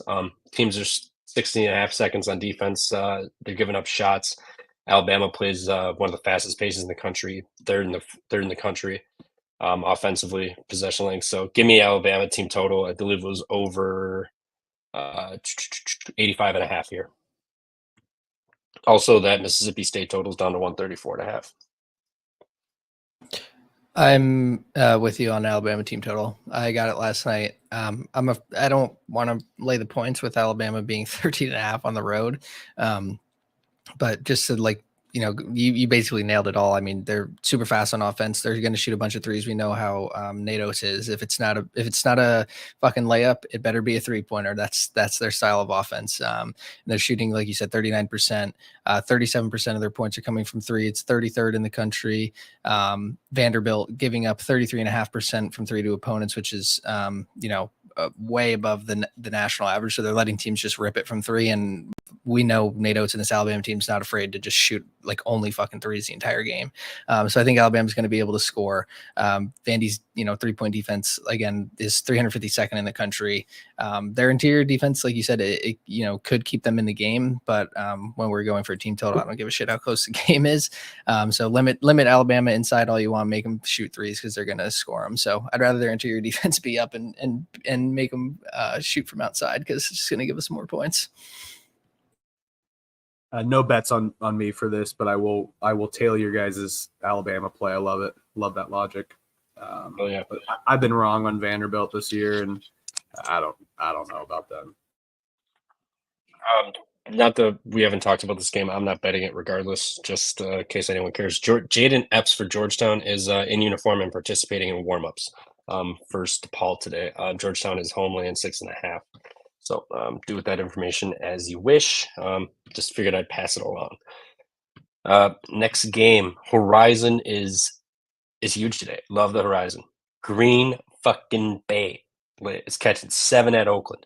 We just let me find my notes here. I love Green Bay in this one. Green Bay, their last 3 since the Oklahoma game, where they got fucking trounced by like 40. But that was in Norman, so I'm not going to really obviously think too much of that. But Green Bay, the last 3 outside of that, 78.5 points a game, and they're allowing like 73 or 63 or something. Yeah, 63 points they were allowing on average.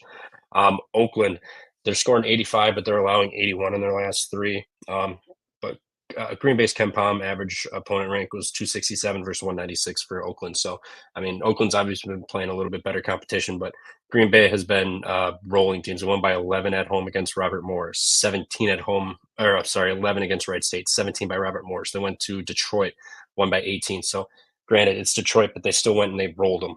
They didn't let Oakland or Detroit breathe. Oakland has kind of struggled. Cleveland State, they lost by 12 on the road. They only beat Milwaukee by 5 at home, which is a team Green Bay beat by 12 at home. I think this Green Bay team is far better. Oakland doesn't defend the 3. They're giving it up. UWGB's defense is 94th in the country, allowing 47.8 effective field goal. They're balancing you out on defense. They're not letting you live by the 3. They're not letting you own the paint. 50.5%, which is 187 inside the arc. And they're only giving up 29%, which is 206 in the country. And they're not fouling a shit ton. So other than them not getting to the line much, I like this Green Bay team. I think they're live today, honestly. I think their offense is going to be better than not Milwaukee's. They're going to be better than Oakland today. Oakland will probably pull it out, but I still think Green Bay has a great chance to win this game when Oakland's 53.2 effective field goal, 36.3 effective field goal, 52% inside the arc. Green Bay is getting 35th in the country, 37% of the points from 3. So if they're falling, Green Bay's alive as hell in this game. I think they're going to cover the 7. Sundance Wicks has this team playing good. I think people are just seeing Green Bay fading just because it's been Green Bay as of the last couple of years, but this is a far better Green Bay team than what they have been in years past. Mr. Green Bay rising up like the Phoenix they are, man. I mean, I don't know. I don't have a lean on it. I guess I'd lean maybe close to the under. Green Bay can cover. Don't know if they win, but yeah, I like that look, and they're playing hot momentum. And I tweeted something, and I got like 2 people to follow. Whoa, like I'm not an influencer, but I got 2 people to follow me from Green Bay, and they're hyped up, man. I didn't know there was that big of a fan base for UWGB b-ball hoops. So yeah, I like their culture that they're building back up, and the Phoenix is rising. I like the cover there. Yeah, I didn't even fucking look into this game, but seeing how Green Bay's been playing, at 7 points is a lot going to Oakland, whose defense has been struggling a bit. Like you said, they've played some higher competition, which could be deflating the stats a little bit. But we watched Green Bay versus Detroit the other day. I mean, they looked really good. So I think catching 7 isn't a bad play at all. Maybe the Oakland magic is worn off. Yeah, I don't think this Oakland team's as good as we thought. Their defense is not doing them any favors whatsoever. Green Bay's actually been playing solid basketball. I mean, it is what it is. Milwaukee opened at 7 last game, went down to I believe 4.5. Milwaukee lost by 5, 100-95. So you're going to factor that in too. That Oakland just put up 100. I think their offense is probably going to regress a little bit. And Green Bay only put up 69, and they still won by 18. They kind of took their foot off the gas here. So I think Green Bay's the 7's far too much. Maybe I'm being a little over facetious thinking they can win this game, but 7 is far too many points for Green Bay right now. Another big game. Oh shit! This is supposed to be Utah at Arizona. Utah's catch. I'll fix that in a second. Utah was catching 13.5, I believe. That's what I saw it last. I could be wrong. Let's see here. Let's find them. Yeah, I find it. Where the hell is it? If anyone has this number. It's Utah. It's Arizona lane 13.5, and the over under is 164.5. There it is. Okay, I see it. It's 12.5. I'm seeing offshore here. But I see this. Utah shot fucking horrendously. They missed about 4 or 5 layups late. Arizona State could not miss. Now, I'm not saying that Arizona can't score but they just put up. God, they just mollywopped. Who the hell did they just play? Colorado was also without two players. I remember my factor in that game when I played the over was thinking that De Silva would be back, which would boost their offense, but got cute with it and bit me in the ass because Colorado was never in that game from the jump. Arizona did their classic first half, just smash you and moved on. Which in this game I would probably lean Arizona first half, but I think Utah catching 12.5 is too many points for a team that just missed 7 layups, lost by 12 on the road because of they just couldn't. Arizona State couldn't miss. Arizona State shot 43% from 3 as a 30% free throw shooting team. Shot 56% inside the arc, which is unreal because Utah was. They have the height. They should have never allowed that many shots at the rim and that many rebounds for Arizona State. So we could either go this 2 ways. Arizona State's better than we think, which I don't think so, or the fact that Utah just had an unlucky bad shooting game, which they did. I will take Utah plus the 12.5 in this game. No play for me because I'm thinking you can probably get a fatter number live. I think Arizona will probably do their classic first half thing where they just score a shit ton and punch you right in the mouth and see how you respond. So I think you could probably get a 15 or 16 maybe early in this game if you wanted to, if you're looking live. Yeah, this is hard for me because even though, like you said, we saw Utah miss some easy shots down low, they still shot 47.5% from inside the arc. They only got to the line 12 times and only made 7 of them, so they left a couple points on the board there, and they still shot 32% from 3. So it's not like they had like that bad of an offensive night. Obviously, missing those easy ones hurts. But man, Arizona State just couldn't miss either. They shot 56% from inside the arc, 43% from beyond.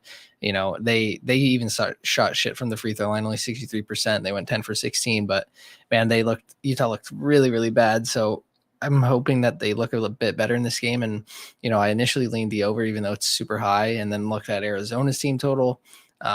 Because I mean that Colorado game, like you said, that first half they fucking ran them out of the gym, and Colorado just never stood a chance. They scored 50 points in that game. Like you're never going to be even close to Arizona if you're not going to put up at least fucking mid to high 70s. You're just going to get waxed because even if Arizona's having a bit of an off night where they can't, not everything's falling, they're going to get a million more shots up than you. So if you can't score, I mean Arizona's going to run you out. So if Utah plays anything like they did against Arizona State, I mean, Arizona could just run away with this. I don't have a play in it, but if I were to take anything, it would either be the total or Arizona's team total, even though it's fucking 89.5. It's super high. So it's just a straight up stay away for me. I like the over here. I'll take the over. I mean, I don't know about the team total, but I like the over here of the game. I mean, I think that would lean into me thinking Utah could cover, but I don't know. I watched them and they burnt me. I'm taking them live. So I guess I'll lean Arizona, but I mean, Arizona can score 90 and still cover, and the over is going to hit. So. Yeah. I mean, if Brandon Carlson is, if he can't do much against Dabalo, then I think Utah's probably pretty cooked too. He's a huge key for that team.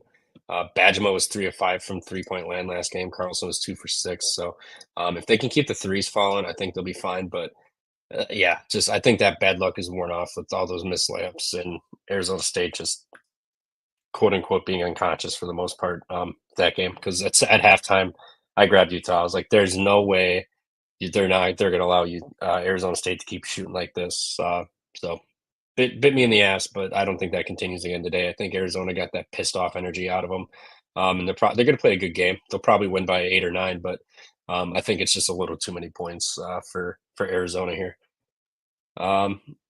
Next game, Providence at Creighton. Like we said earlier, Bryce Hopkins out for Providence. I don't know exactly what the injury was. I just know he messed up I believe it was his right knee pretty bad. So he is out. That is a huge, huge loss for this team.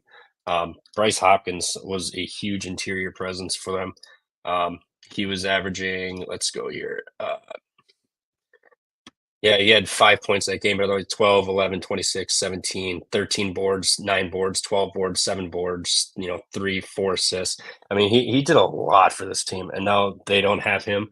That's going to be a huge loss. But Creighton is also soft, I think. I'm not a huge fan of Creighton. They've been a little bit of a letdown this year. I really thought Ashworth would step in and be not a huge addition, but make up for Nembhard a little bit. It's been hit or miss. Creighton's got the best offensive shooting, but their defense you would think is not as good as it is on paper here. It's 35th in the country effective field goal, but they're giving up 79 to UNLV, 72 to Marquette, 60. I mean, I guess the defense has been solid, but their offense, it's hit or miss. Nebraska, they put up 89. Then you followed it up against UNLV and put up 64. Bama in that fast-paced game, you put up 82. You lost to Villanova, you put up 66, including overtime. 67 against Marquette. So I think Providence, what they're going to do is play defense. Like they can't hang with you offensively. They're going to have to try to minimize your possessions, slow you down, make you uncomfortable. I don't think they're going to have much success doing that.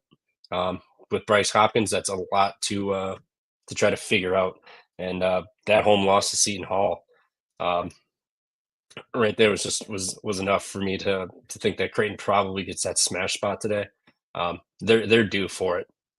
And this is the best chance you're going to get is a Bryce Hopkins list Providence. So, you have Verduro down low, but I think Creighton probably gets it done handily here today. Yeah, I'm with you on Creighton here. I think the Friars are fried. Providence, they allow quick possessions on offense. Creighton not as fast of a team as we've seen them in the past, but they're efficient and effective. They shoot the ball well from the inside. Providence does defend it well down low. But Providence also allows free throws. So does Creighton. So I think there's going to be a ton of points here today. We'll see if Providence can match Creighton. So I'm with you on the Jays there. Yeah, I think losing Hopkins is just huge for Providence, and I think Creighton being fully healthy, they're just going to be able to take advantage of Providence here. It's a big spread, but Creighton just loves shooting the ball, so I think they're going to be able to run it up on Providence. So I'd take the Jays as well. 100%. Next game, TCU at Kansas. Kansas laying 9 at Allen Fogg. Over under is 152.5.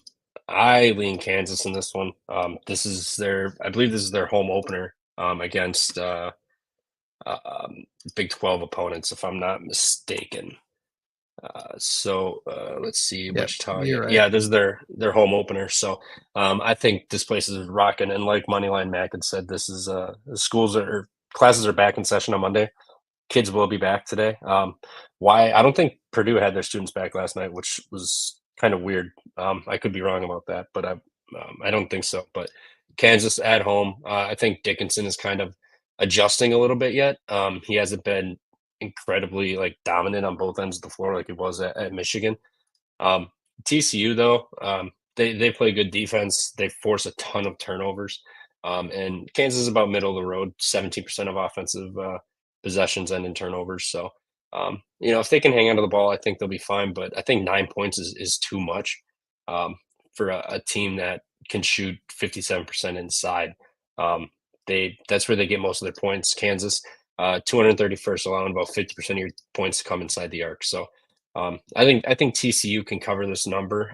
Do I want to bet it? No, I'm not fading Kansas at the Fog, but if for some reason Kansas is trailing at this game and you can find a Kansas -2 or 3 live at some point, I'll be on that because they're not losing this game. They're not going to lose this game. So give me pre-flop TCU +9. I'll look for Kansas live if they find themselves in a tricky predicament. Yeah, I think even though both teams are very good defensively, I think they're just so good offensively that I would kind of lean the over here. I think I'm with you in terms of I think 9 is a bunch of points for a TCU team that can definitely score the ball and loves to play up tempo. So they're going to be able to run with Kansas on the offensive side. Both teams slowing, opponents down on the defensive end. So that could be a point where you don't want to take an over, but I think, when they get their shots up, they're going to fall. So I would lean with 9 points. I think it's just a tad too high for a TCU team that's very good. But like you said, if Kansas falls to an early deficit and you can grab them at like 4 or 5 or something, definitely a spot where I would take them because, like you said, I don't think Kansas is going to lose this game at home. Yeah, I'm with you on TCU for sure.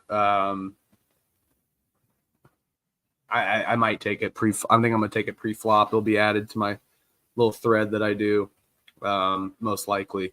But no, I don't really have a side on the total, but I do think TCU can play tough here and make it a game consistently. I hate fading Kansas in the Fog for sure. What we got next? That's a 5 o'clock slate. We can jump to the 6 o'clock slate, it looks like. Let's see what we got on there. Oh, no, Kansas and TCU, we just jumped around. That's at 2 p.m., yeah. I'll shout this. I'm taking Ball State -7.5 against Central Michigan. They stink. Ball State's good at home. It's buy one, get one free beer night or day at Ball State, which the coach, Mike Lewis, pays for that. It's some shitty beer, bootleg PBR beer. But I like Ball State here at 2 o'clock. I don't know, and we can move on. We don't need to talk about it. But Central Michigan stinks. That's my analysis. They lost to Buffalo by 12 at home. I think Ball State can get it done here today and win by 10, especially at home. Off of 3 losses, they played Indiana State, Minnesota, and Kent State away. Ball State has lost 12 of 13 against Kent State at Kent State, so that was expected to lose. They got to get it done here before playing Akron and Toledo. So I'm going to take them to cover the 7.5. You got anything on like James Madison, Southern Miss? Nothing on that one. We've talked about JMU a couple times. I don't think there's a reason for me to ever get in front of them. Like, I think a lot of people are just taking the opposite side like they did with ULL, which I think was a brutal beat for the people that took ULL because I think they were leading like for 95% of that game until JMU just closed it out at the end. But I think a lot of people are just sort of betting on the downfall of JMU because they're undefeated and they don't think they can stay undefeated for this long, especially like going on the road, at least, last game at ULL. So I just wouldn't get in front of them. I don't really feel confident taking anybody against them unless like the spread makes it no sense. And Southern Miss, I don't think is that good of a team. And they had such a good game last game with Curbelo, dropping a triple double, and people are, sucking him off, even though I don't think he played that good. Even though he's 29. Yeah. It's like, yeah, he got a triple double, right? But he shot 5 for 19 from inside the arc, 0 for 2 from 3.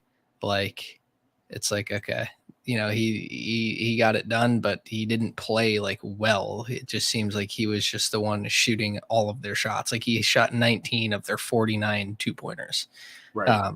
So whatever. I mean, I don't think Southern Miss is that good of a team. Obviously they got a, good win against Georgia State, and he, stat sheet wise, if you're just looking at the box score, it looks good. But I don't think they're that good. I think JMU is much better, and they're laying 7.5. Like, it is a lot of points to go on the road and lay, but I just don't want to bet against JMU yet.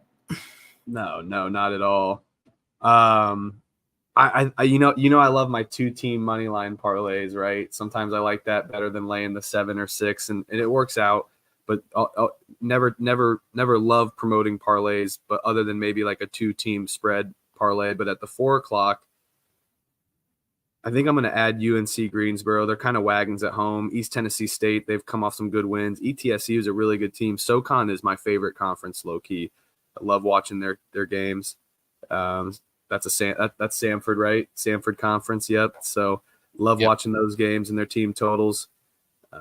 So I'm trying to figure out a 4 o'clock game to maybe add UNC Greensboro with. Missouri State kind of stinks. Bradley screwed me over. I think I could add maybe Bradley. Western Carolina against Wofford, or do you think Lipscomb can cover 4.5 against Bellarmine? I think they can get it done. Lipscomb's a better team, but man, they let us down yesterday. Or I took the over, but I know they let you guys down with Lipscomb against EKY. But I think they can bounce back here. They were hung over from Florida State, Did you get that over like right when it opened? I think the Lipscomb one. Yeah, I was on the 151.5. I was on the lucky side that barely hit the over, and then it shouldn't have hit. It was at like one. Well, they scored 80 in the first half pretty much, and then it went to like 138 with like 2 to go. And I texted you guys, this over is cooked, and then all of a sudden they just scored points. Yeah, they looked like shit that game. I'm surprised they honestly pulled it even with an 8. They were getting fucking thrashed at half. Eastern Kentucky was rocking them. I was on the wrong side of that and got burnt. But yeah, that over, if you had like 152.5, 153, I feel bad for you because it should have just soared. I think there was like 76 at half or something. But yeah, I think Lipscomb at least could get it done on the money line for sure. Yeah, I think so too. Bellarmine's a good team. I hate betting against them. They're just, especially on January 6th. But I think I'm gonna take. I like the UNC Greensboro Lipscomb 4 o'clock money line parlay. That might be happening depending on how many beers I get in my system today. Yeah, I don't know. What else? You got anything on USC Stanford? Otherwise, we can move in probably to the night slate. No, I got nothing on there. I think Stanford is actually pretty decent. I think I've backed them the last game or two. But I know people are like iffy on USC. I do think they're like decent. I don't think they're like, as bad as some people put them out to be, but I don't think they're as good as some people put them out to be either. But yeah, I would probably lean with Stanford. I think they've proven that they can beat these big teams. I mean, they beat Arizona at home by 18. They went on the road at UCLA and beat them by 6, where they were 4.5-point dogs. So they definitely have some fight in them. So I don't see why, if they can knock off Arizona and UCLA, why USC would be that big of a problem for them. Obviously, playing 2 tough ass teams back to back could make you, a bit tired. Going on the road to then play at USC, but I would lean Stanford. Yeah, no, I'm with you there on that.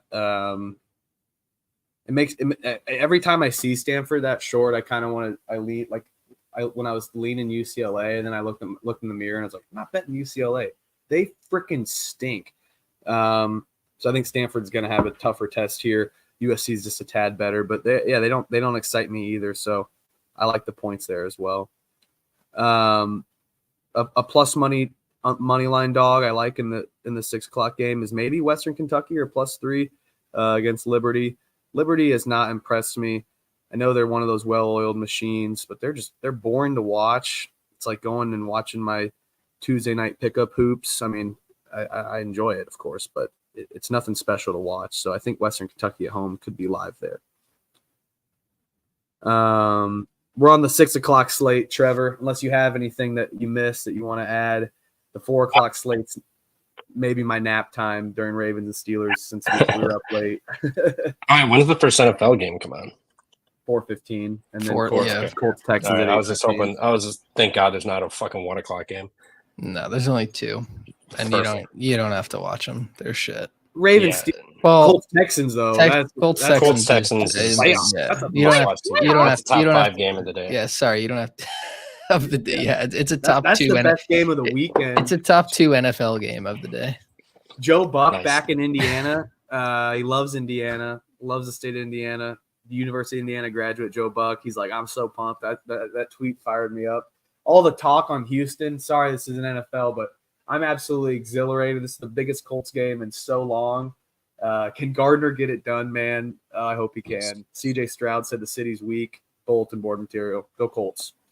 But yeah, if you got anything on Stanford USC, we just finished that up. I guess it's more of I fucking hate USC, so maybe this is a bit of a biased opinion, but Stanford has beaten Arizona and UCLA. I mean, they went on the road, lost to San Diego State, but San Diego State plays defense. USC does not. USC is allowing 35% from 3, and Stanford, top 50 in the country, 37% from 3. They're getting 35% of their points, top 70. They don't get to the free throw line much, but USC is about average for sending you there. So we'll see who prevails in that one. But Stanford doesn't force turnovers either. I just don't like this USC team. Like on paper, it kind of looks like USC should probably get this done at home. But who are you really, really trusting USC to get this done? Isaiah Collier, he's a turnover machine. He's still a little prone to that. 5-2, 1, 4, 3, 3. I mean, he'll give the ball over. Boogie Ellis is about all they really got. I mean, I know Kobe Johnson had a bigger game with 14 last, but he's gone over double digits twice since December 2nd. So I mean, he's not really anything offensively that they can rely on. Iwuchuchu or Cuckoo, whatever. He has not been what he's supposed to be. I mean, he's only playing about 15 minutes a game. How are you only grabbing 2 rebounds as a 7-footer? Like, you're 7'1", 240, and you're grabbing 1-2 rebounds a game. I don't think they have much of a presence down low. I think Jared Haas is actually doing a fairly decent job with this team. I mean, this is a team that lost by 3 in overtime to Arkansas, 5 in Michigan. They beat Arizona, UCLA, San Diego State, gave them hell. But that's a team that plays defense. Arizona State, they lost by 3, which, again, we can't get a read on this Arizona State team. So the way I'm looking at it now, they're good. So that'll flip. They'll get their asses waxed today. I think Stanford's worth a play. I'm not going to play it, but I do like the plus 4.5. Probably grab it live if somehow UCLA or USC comes out hot. But yeah, that's where I'm looking at that one. Same with UCLA. Fade them. I don't give a shit. Just fade Mick Cronin and UCLA. Oklahoma, Iowa State. Is that next? Yeah, don't matter. I was kind of adding games along, and then I got mixed up on my times and was going all over the place. But yeah, I was what confused. you got for Iowa State?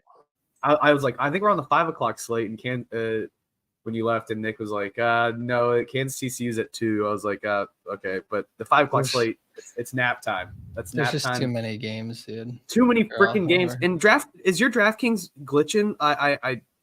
I have DraftKings at FanDuel. They're not even showing me lines for the 8 o'clock games. Like, what the fuck? Like, I want to bet Utah State like right now, but yeah, 6 o'clock Oklahoma, Iowa State. I'm leaning Oklahoma here. I love Oklahoma this season. At home, first game, they're almost in the top 10.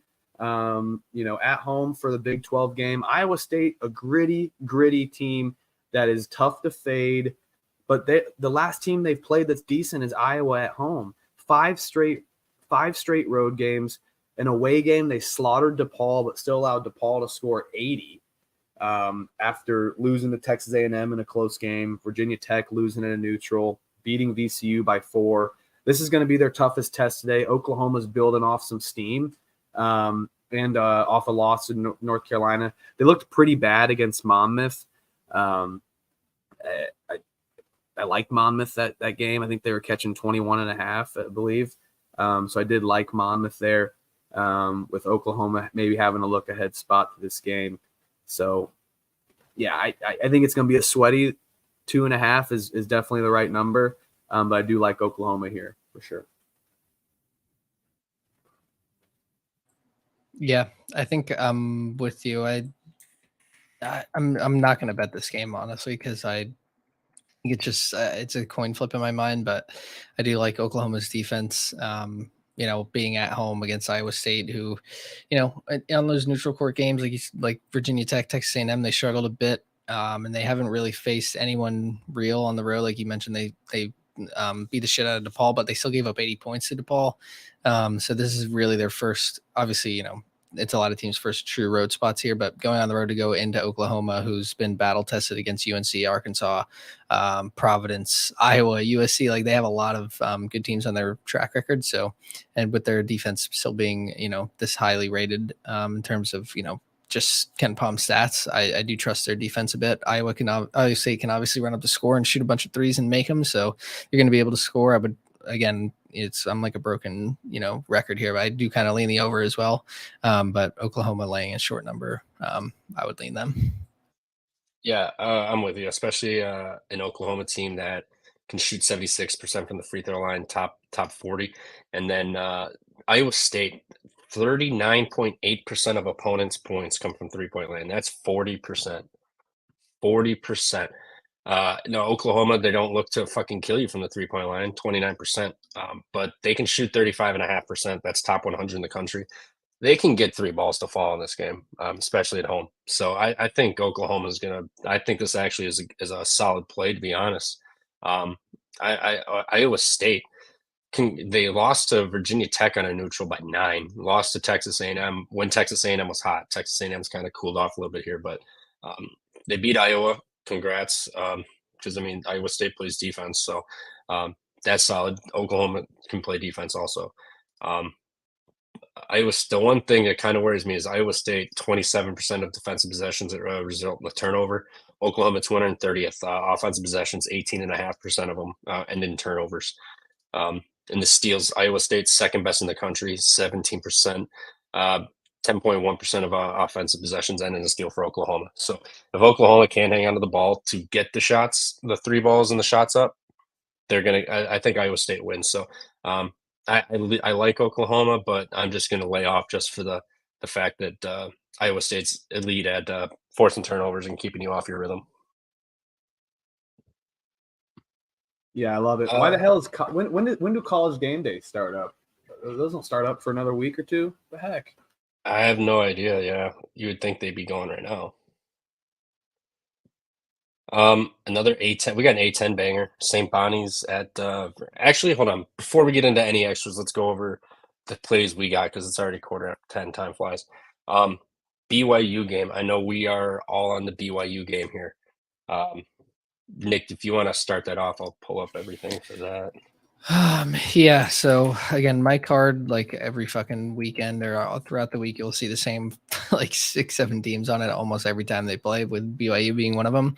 I'm not on their team total this time. I'm going to lay the 9.5 with them. I think BYU is just been a wagon, and I know this is their first conference game, but it's against another team that's also just joining the conference. So I think being at home, being against one of the weaker teams in the Big 12, they can get their conference win here. And yeah, being home on your favorable rims, they know how to shoot. They know how to score here. We know how BYU is. They shoot a ton of threes a game. They're 21st in the country in 3-point shooting percentage at 38. Their interior offense is just as good at 60%. They play defense very well, 10th in adjusted efficiency, allowing teams only 44.5% effective field goal percentage, limiting offensive rebounds, grabbing offensive rebounds themselves. They're going to get second chance opportunities, limiting 3-point, limiting the other team's 3-point shooting. They're third in that, only allowing 25.5% for teams to shoot the three. Again, Cincinnati's not looking to rip it like that, but even when they do get those shots up, BYU defensively is very sound. So I think this team, again, I think we're going to see BYU struggle in Big 12 play on the road when they face teams like Houston and Baylor, and like Iowa State and Oklahoma, like all these teams that they're going to have to face that are much higher in competition. We will see them fall off a bit. But seeing as it's Cincinnati, that's going to be their first team coming to Provo. I think they get it done here, and I think they roll them. Yep, I'm with you. BYU, this is their first Big 12 game. It's in Provo. This place is going to be fucking bonkers. These Mormons are going to be riding a sugar high like no other for this game. BYU, we know, does not stop scoring until the clock hits zero. Consistently 94, 101, 86, 90. They lost on the road. Their one road game, they lost at Utah. They did lose by 10 points. Or 10 points, sorry. They lost by 4 points. But Evansville at home, 96, 85, 95. Like, this is a team that consistently puts up 85 plus. I got their team total 79.5 last night. I believe it's still there. It might be 80.5. Regardless, I like the 80.5. This is a BYU team that Cincinnati doesn't give you a shit ton from three, but it doesn't matter. This BYU team. If the three's not open, they're cutting to the rim and they're getting baskets. It's just what they do. They're all big dudes. 6'4" guard, 6'5" guard, 6'5" guard, 6'11" forward, 6'11". Backup. Jackson Robinson also guard forward. He's 6'7". He's good for 17 a game. This BYU team, they have, I believe it was 5 scorers in double digits. I could be wrong. Let me look at these stats here. Got them right here. 60. It's 6 guys in double digits. So I mean, like there's no shortage of anyone on this team that can score at all times. They crash the glass like crazy. They get those second chance opportunities. Third at the defensive possessions, 37.7 on offense. They just don't get to the free throw line a ton. So I mean, I just think this is a show by BYU. I think they just stomped Cincinnati. I like your spread, but when I saw a team total under 80, I had to grab it. This is similar for Iowa or Indiana State. Like if you see it under X numbers, just a blind tail. That's what this is for BYU. They're going to put up at least 87 points today. They're going to rock. They're going to rock at Provo.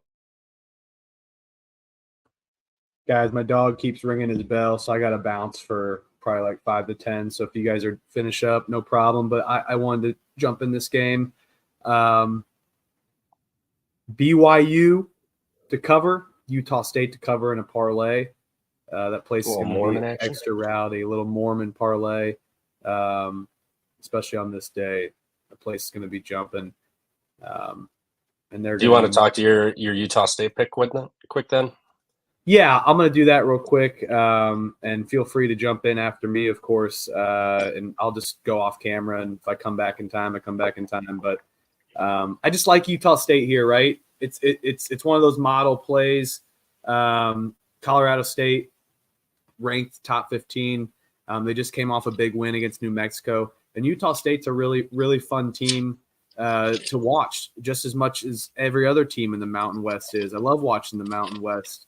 I wish Oregon State and Washington State had some gall to actually go to this conference instead of the WCC, but I get it. But I just think this game is going to be really sweaty. So I like the 1.5. Good, maybe a good live spot as well. But Colorado State, they can't rebound the ball. Utah State, a lanky team, they can rebound the ball. Utah State's a better free throw team, although Colorado State's not awful at free throws. Just scared of their offense, man. Scared of Colorado State's offense. That's how Utah State's got to match them.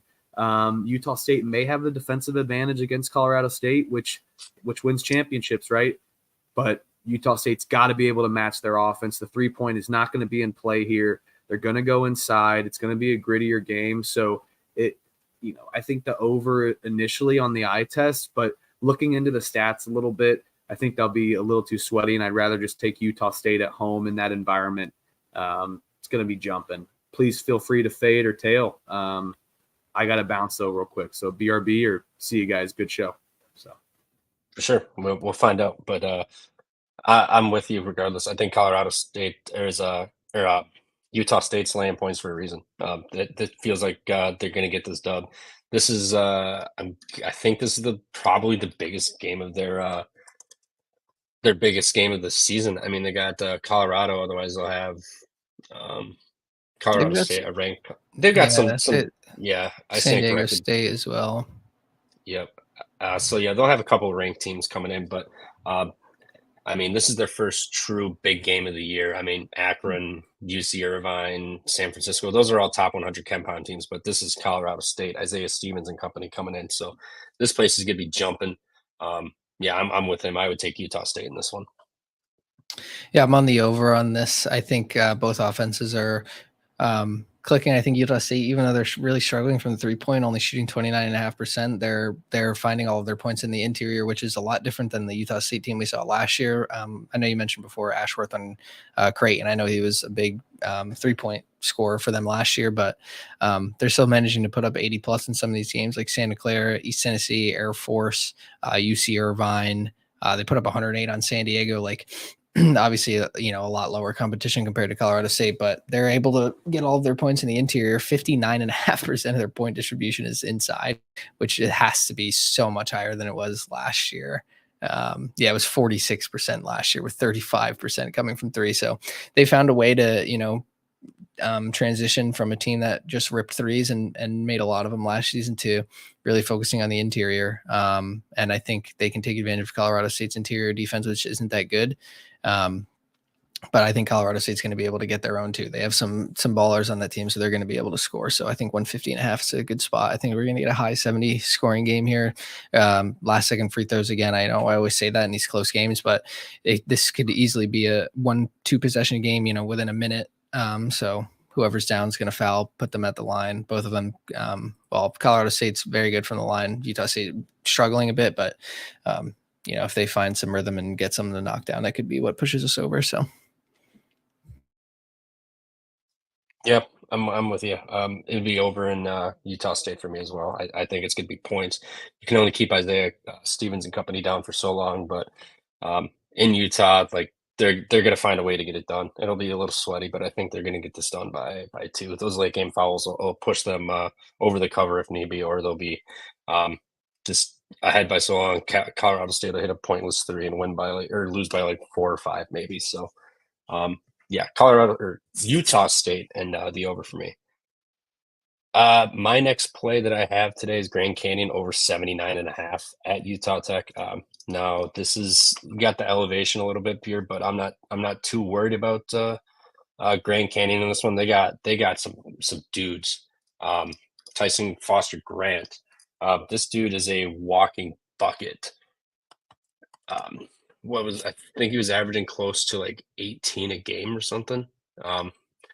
He's 27, 13, 18, 20, 18, 18, 21, 25. So he's probably averaging more than that, to be honest. But this guy's just, he doesn't do anything wrong, really. I mean, they got shooters across the board for Grand Canyon, but Utah Tech, they're allowing 86.5 points per game in their last 3, 72 at home. Utah Tech's also given up 24 free throw attempts a game, which is 325th in the country, and Grand Canyon 10th in the country, getting the line 26 times a game. Grand Canyon can definitely force turnovers in this one also. Utah Tech 20.5% of offensive possessions result in turnovers. That's 319th. And Grand Canyon 11.5% of defensive possessions, and then a steal versus 10.5 on the offense for Utah Tech, 265. I think with the amount of free throws that Grand Canyon's going to get, turnovers for quick transition buckets, Utah Tech can't defend the 3-point line either, 35%. Grand Canyon, they're not huge at shooting it outside, but they get inside and attack you. They put you in foul trouble and get your best guys out. So I think Grand Canyon's going to have plenty of shots in this one. Like I said, the free throw is going to stop the clock. They're going to get shots there. They can hit the 3 ball. They're going to bully you.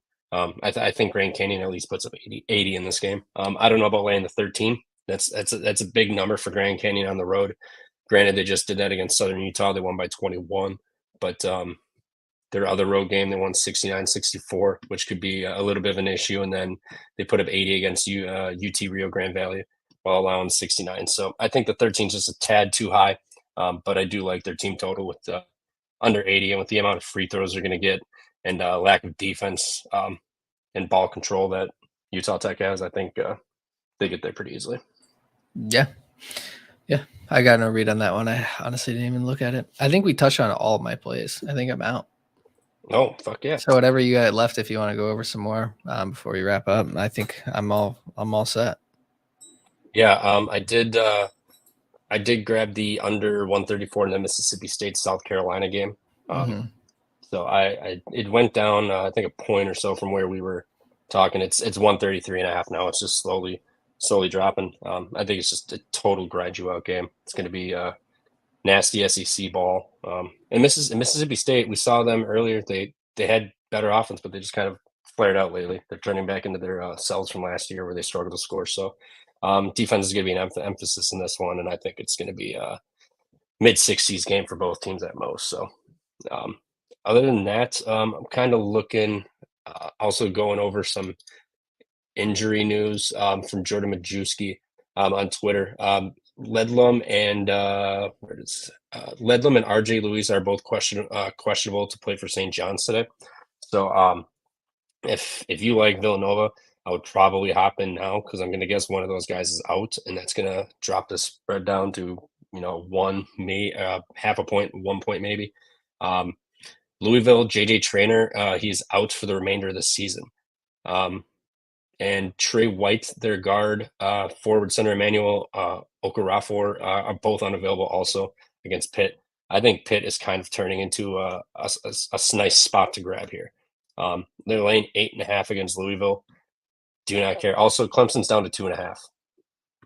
Just popped. I was shocked that it steamed up to 3.5. Yeah, I should agree. I mean that 3.5. Once you reach there, like it's time to buy back essentially. Yeah, kind of missed that boat, but now 2.5. I'm leaning Clemson. Give it by one possession. Granted, it's a 3-ball, but this game's gonna get tightened down to the end. Free throws will definitely help you out there. UMass is down to they're laying 1. Patrick McCaffrey is out against Rutgers today for Iowa.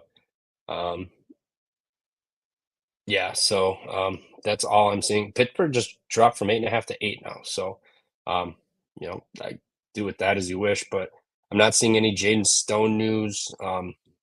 For Detroit, I still like Milwaukee in that one. I don't know about you, but well, yeah, I know what you want. you like Milwaukee regardless.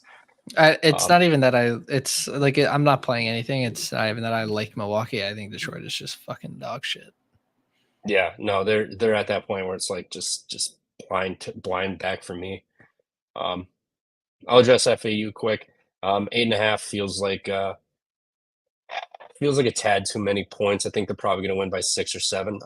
I think they're adjusting to this new conference still. I mean, granted, they're by far the more elite team, but I said this earlier in the season. They're the hunted, especially when you're a nobody Cinderella team from Coosa and you go 31-4 some shit last year.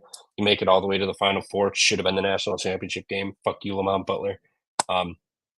You're the hunted, and especially with these games on the road, these teams are going to show up and for a top 20 team coming in. So I would lean Charlotte here plus 8.5. But FAU is going to win the game. If they do some dumb shit where they're trailing late again, maybe the money line would be worth a look because I don't think they can afford to drop another game right now. It's going to be, if they drop another game, it's got to be to a respected opponent. If they lose to Charlotte today outright, I got some serious questions about this team. Then I just think the conference play entering, they're just adjusting. If they lose today, I'm hitting the panic button on this FAU team, and my futures kind of look questionable. Yeah, they got to get some good dubs on their record for sure. 100%. St. Bonnie's laying 2 on the road at Richmond. I love the St. Bonnie's team. This is a very experienced team, number 1 in the country. and they are on the road now against Richmond. Richmond lost by 9 to Florida, lost by 5 to Colorado in a neutral, 7 to Boston College on the road, and lost to 12 to Wichita State on the road. Wichita State, I'm not really too high on either. This team is just, excuse me, I really thought that North Tech. Well, I believe it was you I was talking to about this North Texas Wichita State game, or it was Huff the other day. But Yeah, yeah.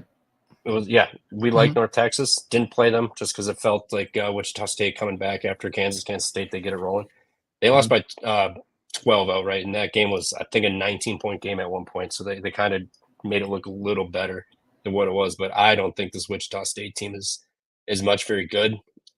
Still, I'm going to disregard that one, or not disregard. I'm going to put a little bit more stock into it. But Richmond, they don't grab offensive rebounds. They're fourth worst in the country offensively. They don't get to the free throw line, 353rd worst in the country. They're relying on banging inside. And St. Bonaventure, they're balanced. 29% of your points from three, 51% inside the arc, which is about middle of the pack. 155 at the free throw line. They're not sending you there. I like the St. Bonaventure team. I think we're getting a little too much respect to Richmond here, who's beaten Lafayette, Buffalo, and Charlotte, all home games. But this St. Bonaventure team has gone on the road to VCU, beat them by 12. Went to Niagara, won by 34. Buffalo won by 15. Neutral, they lost to Auburn by 17, but that's Auburn. Pretty inexcusable loss to Canisius, though. But I still think St. Bonaventure has the size, the athleticism, and the experience. I know you're talking about you hate the experience, but banking on experience here. But this is the number one most experienced team in the country versus a pretty experienced Richmond team also. But they're only returning 35% of the minutes from last year, so they're still adjusting a little bit.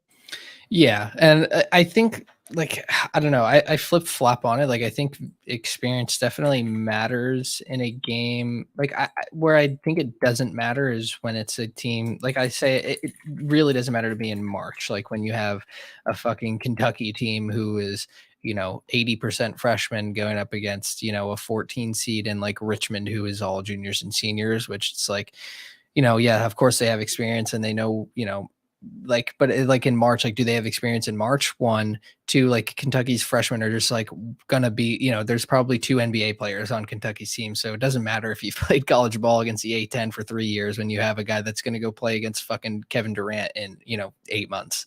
But in a game where it's like 2 mid-majors, and it's a close spread, of course, I do think it matters a bit in terms of just like pure decision making, especially in late game situations, or when you're getting trapped, full court press, stuff like that, where you've experienced that type of stuff for 3-4 years.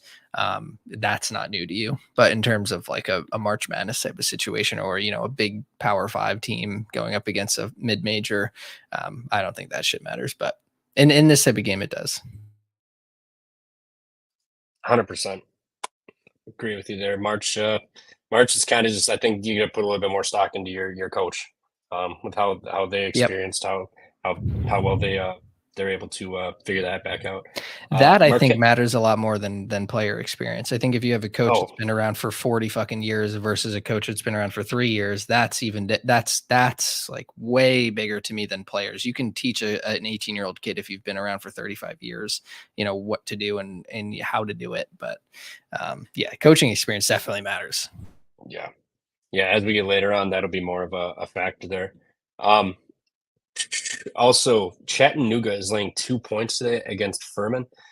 I'm trying to see if Furman is getting their guys back, because if you remember the last game, they had their top 3 scorers out. Granted, they did hang in there with who the hell did they play? Furman. Who did they play? UNC Greensboro. Which also that game, Greensboro was kind of dicking around most of that game, and then they pulled it out late with a scoring drought from Furman. But where their 3 scorers were needed to step up. Peggs, Foster, and I believe it was Witt was out, I want to say.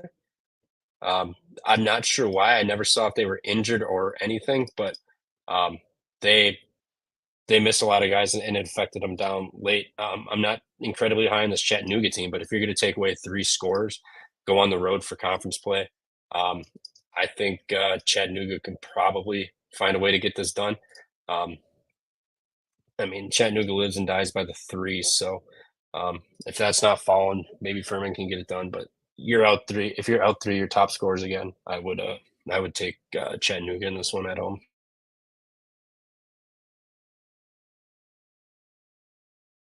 Yeah, I got no Any- opinion on this.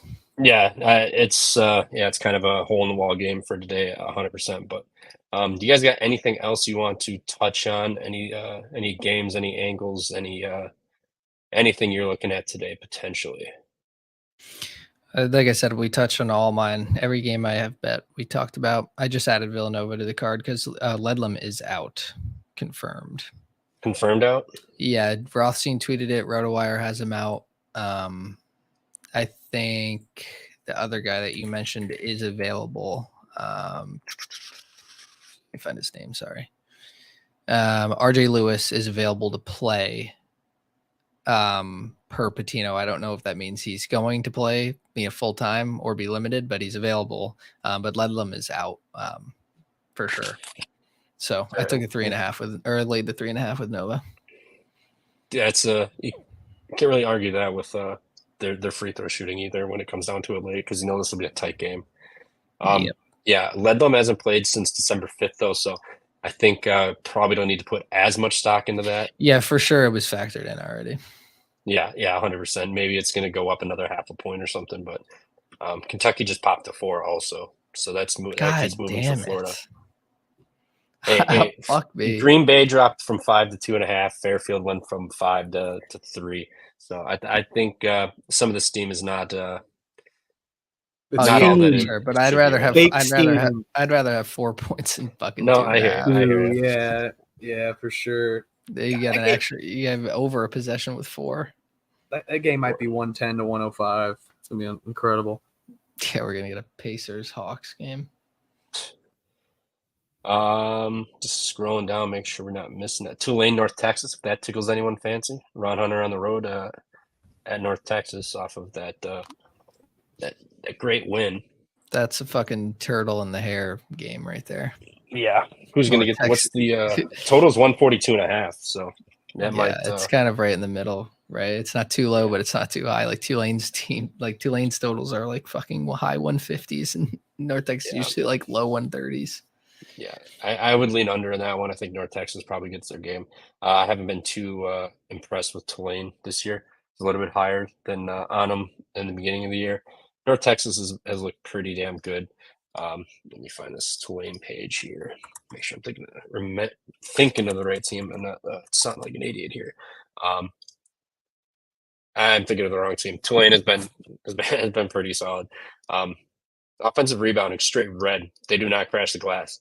North Texas does not crash the defensive glass either. So we'll see what happens with that one. Who wants to grab a rebound on that end of the floor? But North Texas plays incredibly slow. So I think they're going to value the possessions more than Tulane will. I think they'll probably crash the glass a little bit more. But Tulane defensively doesn't crash the glass either. 269th in the country, 32% of possessions. North Texas, 35.2 offensive possessions are rebounded. That's 40th in the country. They get 71% of their points at the 3-point line, and Tulane's allowing 36% from 3. That's 24th in the country, 24th most. So if Texas can get to threes and they decide they want to crash the glass on both ends and just bully Tulane, I think it's going to be a pretty easy game for North Texas here at home. Just go back to Villanova. Justin Moore is also out, which again I think was factored in. Didn't we just say that? Played for a month. We were talking about Ledlam. Yeah, so now Moore is also out for sure. I think both of these guys were already factored in not playing. They both haven't played since early December. Did the spread move at all? Villanova still sitting at 3.5 for me. 3.5. All right. I'd see it just St. John's for me, minus 115. Yeah. I guess how do we feel about an under? No. I mean, granted, Ledlam's been out. You're asking Nick. No. Yeah, never mind. Tough. You've been a total guy. What do you think about that under 143 there?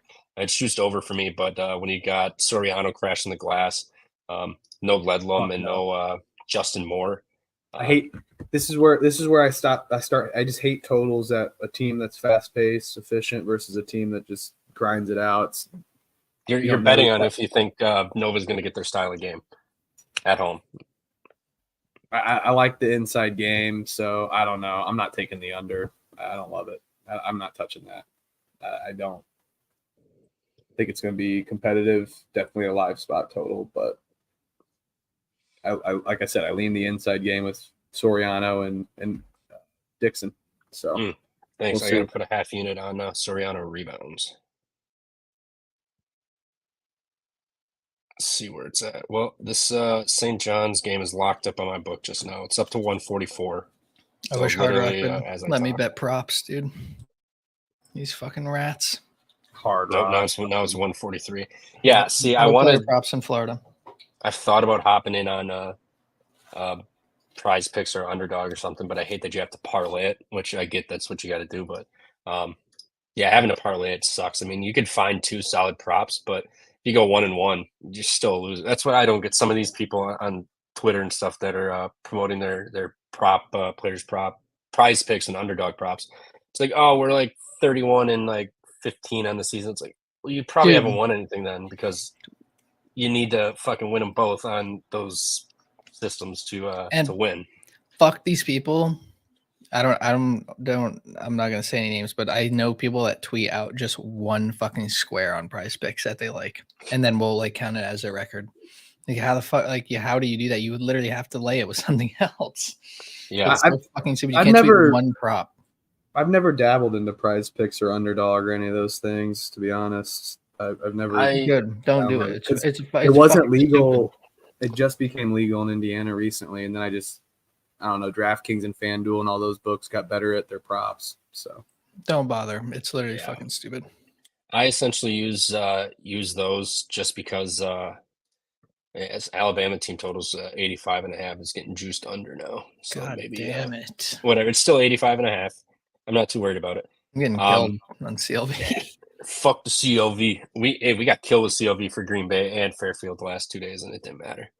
I was so confident yesterday. I said, "Fuck the What did- CLV." Before what the did game you get? started. What did you get Green Bay at? 5. Holy shit, you bet it as soon as it came out, huh? I did because I thought it was going to go up. I'm like, it's fucking Detroit. But Yeah, now people have a hard I got on it for at Detroit. 2.5.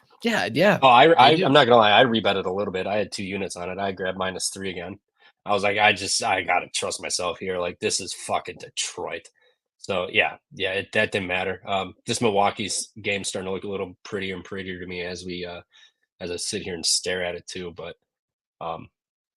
yeah, Yeah, no disrespect. I just don't know why people have a boner to bet them. yeah. Like Detroit Oh, sucks. That's what I was saying. Prize Picks and Under. I use them for the free squares, like just Yep. for funds. I'm not sitting there every day like looking at props to bet. My thing is my friends do it, so I'll give them a prop or something so they can throw into their whatever you call it, their parlays and shit. But I use it for like the season long entries and like best ball and shit on Underdog. The season long are fun because I'll put like I'll put 10 or 15, $20 on a 5 or 6 legger with a free square, so you're getting a free boosted payout. But still on the books, these still pay better than fucking Prize Picks and shit.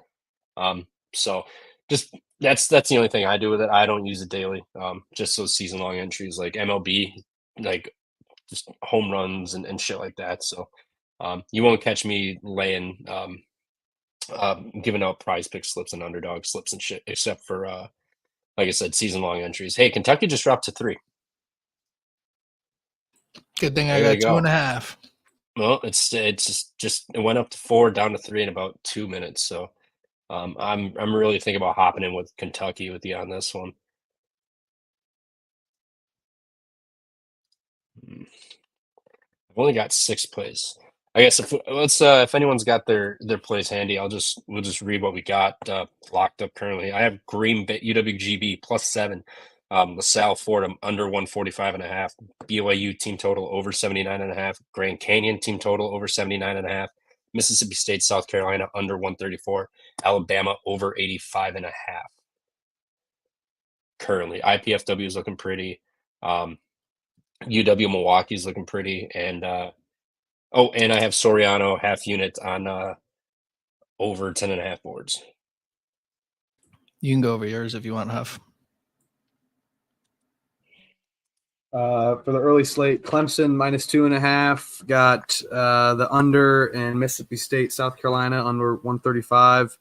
Probably will tell you, Nick, on the Pittsburgh team total over. Pittsburgh's up to 8.5 now. They locked it, reopened it, it went up. I lean New Hampshire +1, but that's going to be a live spot for me. I liked Florida, IPFW. I mean, I'm not going to go through every single one. Creighton -11, and then also Virginia. I like too. We didn't talk about. I don't know if we talked about that one. Ball State. No, we can talk about it though. No, you're good. No, it's good. I gotta go take a dump after my dog just did. Vermont, I like the cover. I think Utah State I was really high on and mentioned earlier too as well. I like IU. Don't talk about that. Just don't tell me there. Don't tell me there. But and then Assembly Hall Oklahoma too as well. Assembly Hall got the cover against Kansas. We'll see. They got to win the game. They got to win the game to cover. If they ain't losing by one. This is good. This is a good point. They either win the game or lose by 10. It's just evidence this season. I mean, this is similar. I guess you could say similar handicap for me against Butler last night with the Colts game tonight. This place has got to be like the energy has got to be like palpable. Like it's got to be rocking in that place. They got a home IU game on a Saturday. Plus the Colts are playing for their lives at night. Like this place is going to be rowdy, I think, and Assembly Hall always is. But like you said, do I really want to back Indiana to win this game? They kept it close against Kansas. They were leading, but they shat the bed in the second half. So if anything, maybe even a first half with IU. Just come out rocking, places crazy, and then second half they kind of just shit the bed a little bit. But that would be a pure play on Assembly Hall, not even betting Indiana. It's just Assembly Hall will show up. Yeah, they're gonna. I like the half look because they can only play one half. So hopefully it's the second half that they play better. Xavier Johnson should be a little better too, you'd imagine. In last game, a little more assertive. He's a spaz. We'll see if he's not so spastic. But yeah, I like him. I mean, he's got to gel back into the team, so I'm giving him time and a chance. But you're seeing what happens when you can't shoot the ball. That's the team that puts up the most points wins the game. When you can't put up points, you don't win games. So, I'm only noticing one game we didn't talk about that I think we might, just because we've been on this team a lot. What about Texas A&M team total? Just against LSU. Their team total is 78.5. It is in at Texas Tech also, or Texas A&M. LSU, Northwestern State, they won by 41. Congrats. They gave up 66 to Lamar at home. Alabama State 56. They gave up 85 to Texas on a neutral. Gave 80 to Syracuse on the road. Neutral, Wake Forest put up 86. North Texas put up 62. So I mean, 78.5. Is that a good number? Do you guys think? I know Texas A&M's kind of fallen off a little bit here. They put up 79 against Houston Christian Prairie View, and then 66 4-point loss against Houston, 75 against Memphis, 89 to DePaul. Are we really still buying in on this Texas offense, or are you guys kind of weary of them? But LSU is pretty poverty. I would lean the spread more than the team total, if anything, but it's just still a no play for me. I don't think LSU 11.5. Yeah, I don't think LSU is that bad. I know it's A&M at home, and they're a very good team. Like, again, we touch experience. I mean, just if you like that angle, this team has a fucking shit ton of experience, especially with those three key players in their starting five. So I would lean more with 11.5. I think they definitely beat LSU. 79.5. I don't know so much. LSU slows teams down defensively. And A&M is already a team that likes to play slow and also, slow down the pace of the game. So I don't know how many shots they're going to get up. LSU, where they lack is their 3-point defense, but that's exactly where A&M sucks, is their 3-point offense. So it's going to be an interior battle all day. So I would just lean the spread, if anything. Yeah, I'm a little bit lean LSU with that spread, just because neither weaknesses align with the other team's strengths. So I think it'll kind of just be a meh, ugly kind of game. What about you, Huff? No you bet mean? for me. No bet for me here. Just I didn't get to this game to study in time. So maybe if I take a look later, I love A&M. I want to take A&M. So I'm going to try to talk myself into taking A&M.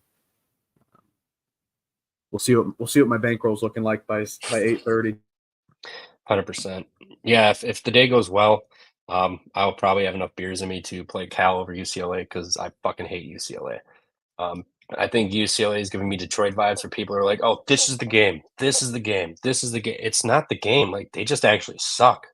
Like this team is not good. Cal, they kept it. They were getting worked, but they came back. They didn't stop fighting in that game. I forget who they played last game, but USC. They were down big. They came back. They had a chance to cover that game and maybe even like get Harry to win that game if they would have just made some shots at the end there. But man, why do they keep giving UCLA 6.5 points? I mean, I think the books are respecting them just a little too much yet still. Yeah, screw UCLA. Cal sucks though, so I know they've gotten Yeah. better, but I just Cal's gonna let me down. I know it. So these two teams are gross. I'll have my big money on Utah State and be watching that and BYU. So I'll love rooting against Mick Cronin, and I don't know where his dad is, that they show constantly if they even do FC. anymore. Yeah, no, I love Heb Cronin. Well, I like Heb. Nick though, come on, dude, it's pissing me off more than Yeah, Steve Kerr lately. he's kind of getting in his feels a little bit this year, just yelling about kids and shit. So yeah, I think this UCLA team is just kind of lost this year. I think next year they'll be better. They just got so many They'll be good in a little international bit. players. Yeah, and you saw how good of a roster that they had, seeing how Jaime Hawkins is playing in the NBA. So I mean, Oh yeah, oh they had a Jaime, he great should run. win Rookie of the Year. I don't follow NBA, but that guy, I have another group chat I'm in. This guy's a Heat fan. He sends me fucking Jaime clips like 2-3 times a game. I'm like, yeah, the kid is good. Like he's a perfect fit going from Mick Cronin to Heat. Like it's almost the same shit. So yeah, I think UCLA will be fine, but the amount of international players they had just Mick Cronin is not Tommy Lloyd. He can't get them all to mesh right away because Tommy Lloyd's used to international players all off season and shit, bringing them in, and then they get together. But I think next year's UCLA's year. This year, I think is a year you fade them, and then next year we'll be getting some better numbers, little shorter. But yeah, that's the slate. Nick, I think I'm gonna add Kentucky with you, or IPFW. Yep. I'm probably going to look live for Kentucky. I think we can probably get a bigger number. Maybe Florida comes out hot, but I think Kentucky's still going to cover this and keep this within 3-4 points. And it went down to 3.5 as I was going to maybe think about playing 4. So never mind there. But yeah, we will tweet out our plays and thanks for popping in for a 2.5 hour show. This is went a little longer, but actually no problem talking hoops in the morning. Yep, we could talk like a 10 Commandments movie, like 6-hour show, guaranteed, especially today. So, then TCE boys, they're quick with it. Yeah, some shows are long. Yeah, no, they know they got to get moving quick, but yeah, I'll tweet out my plays. I'm sure they got theirs already tweeted out, and thanks for popping by. Good luck, and let's fucking destroy these bookies today. Let's Yep. go. All right, good luck, guys. Peace.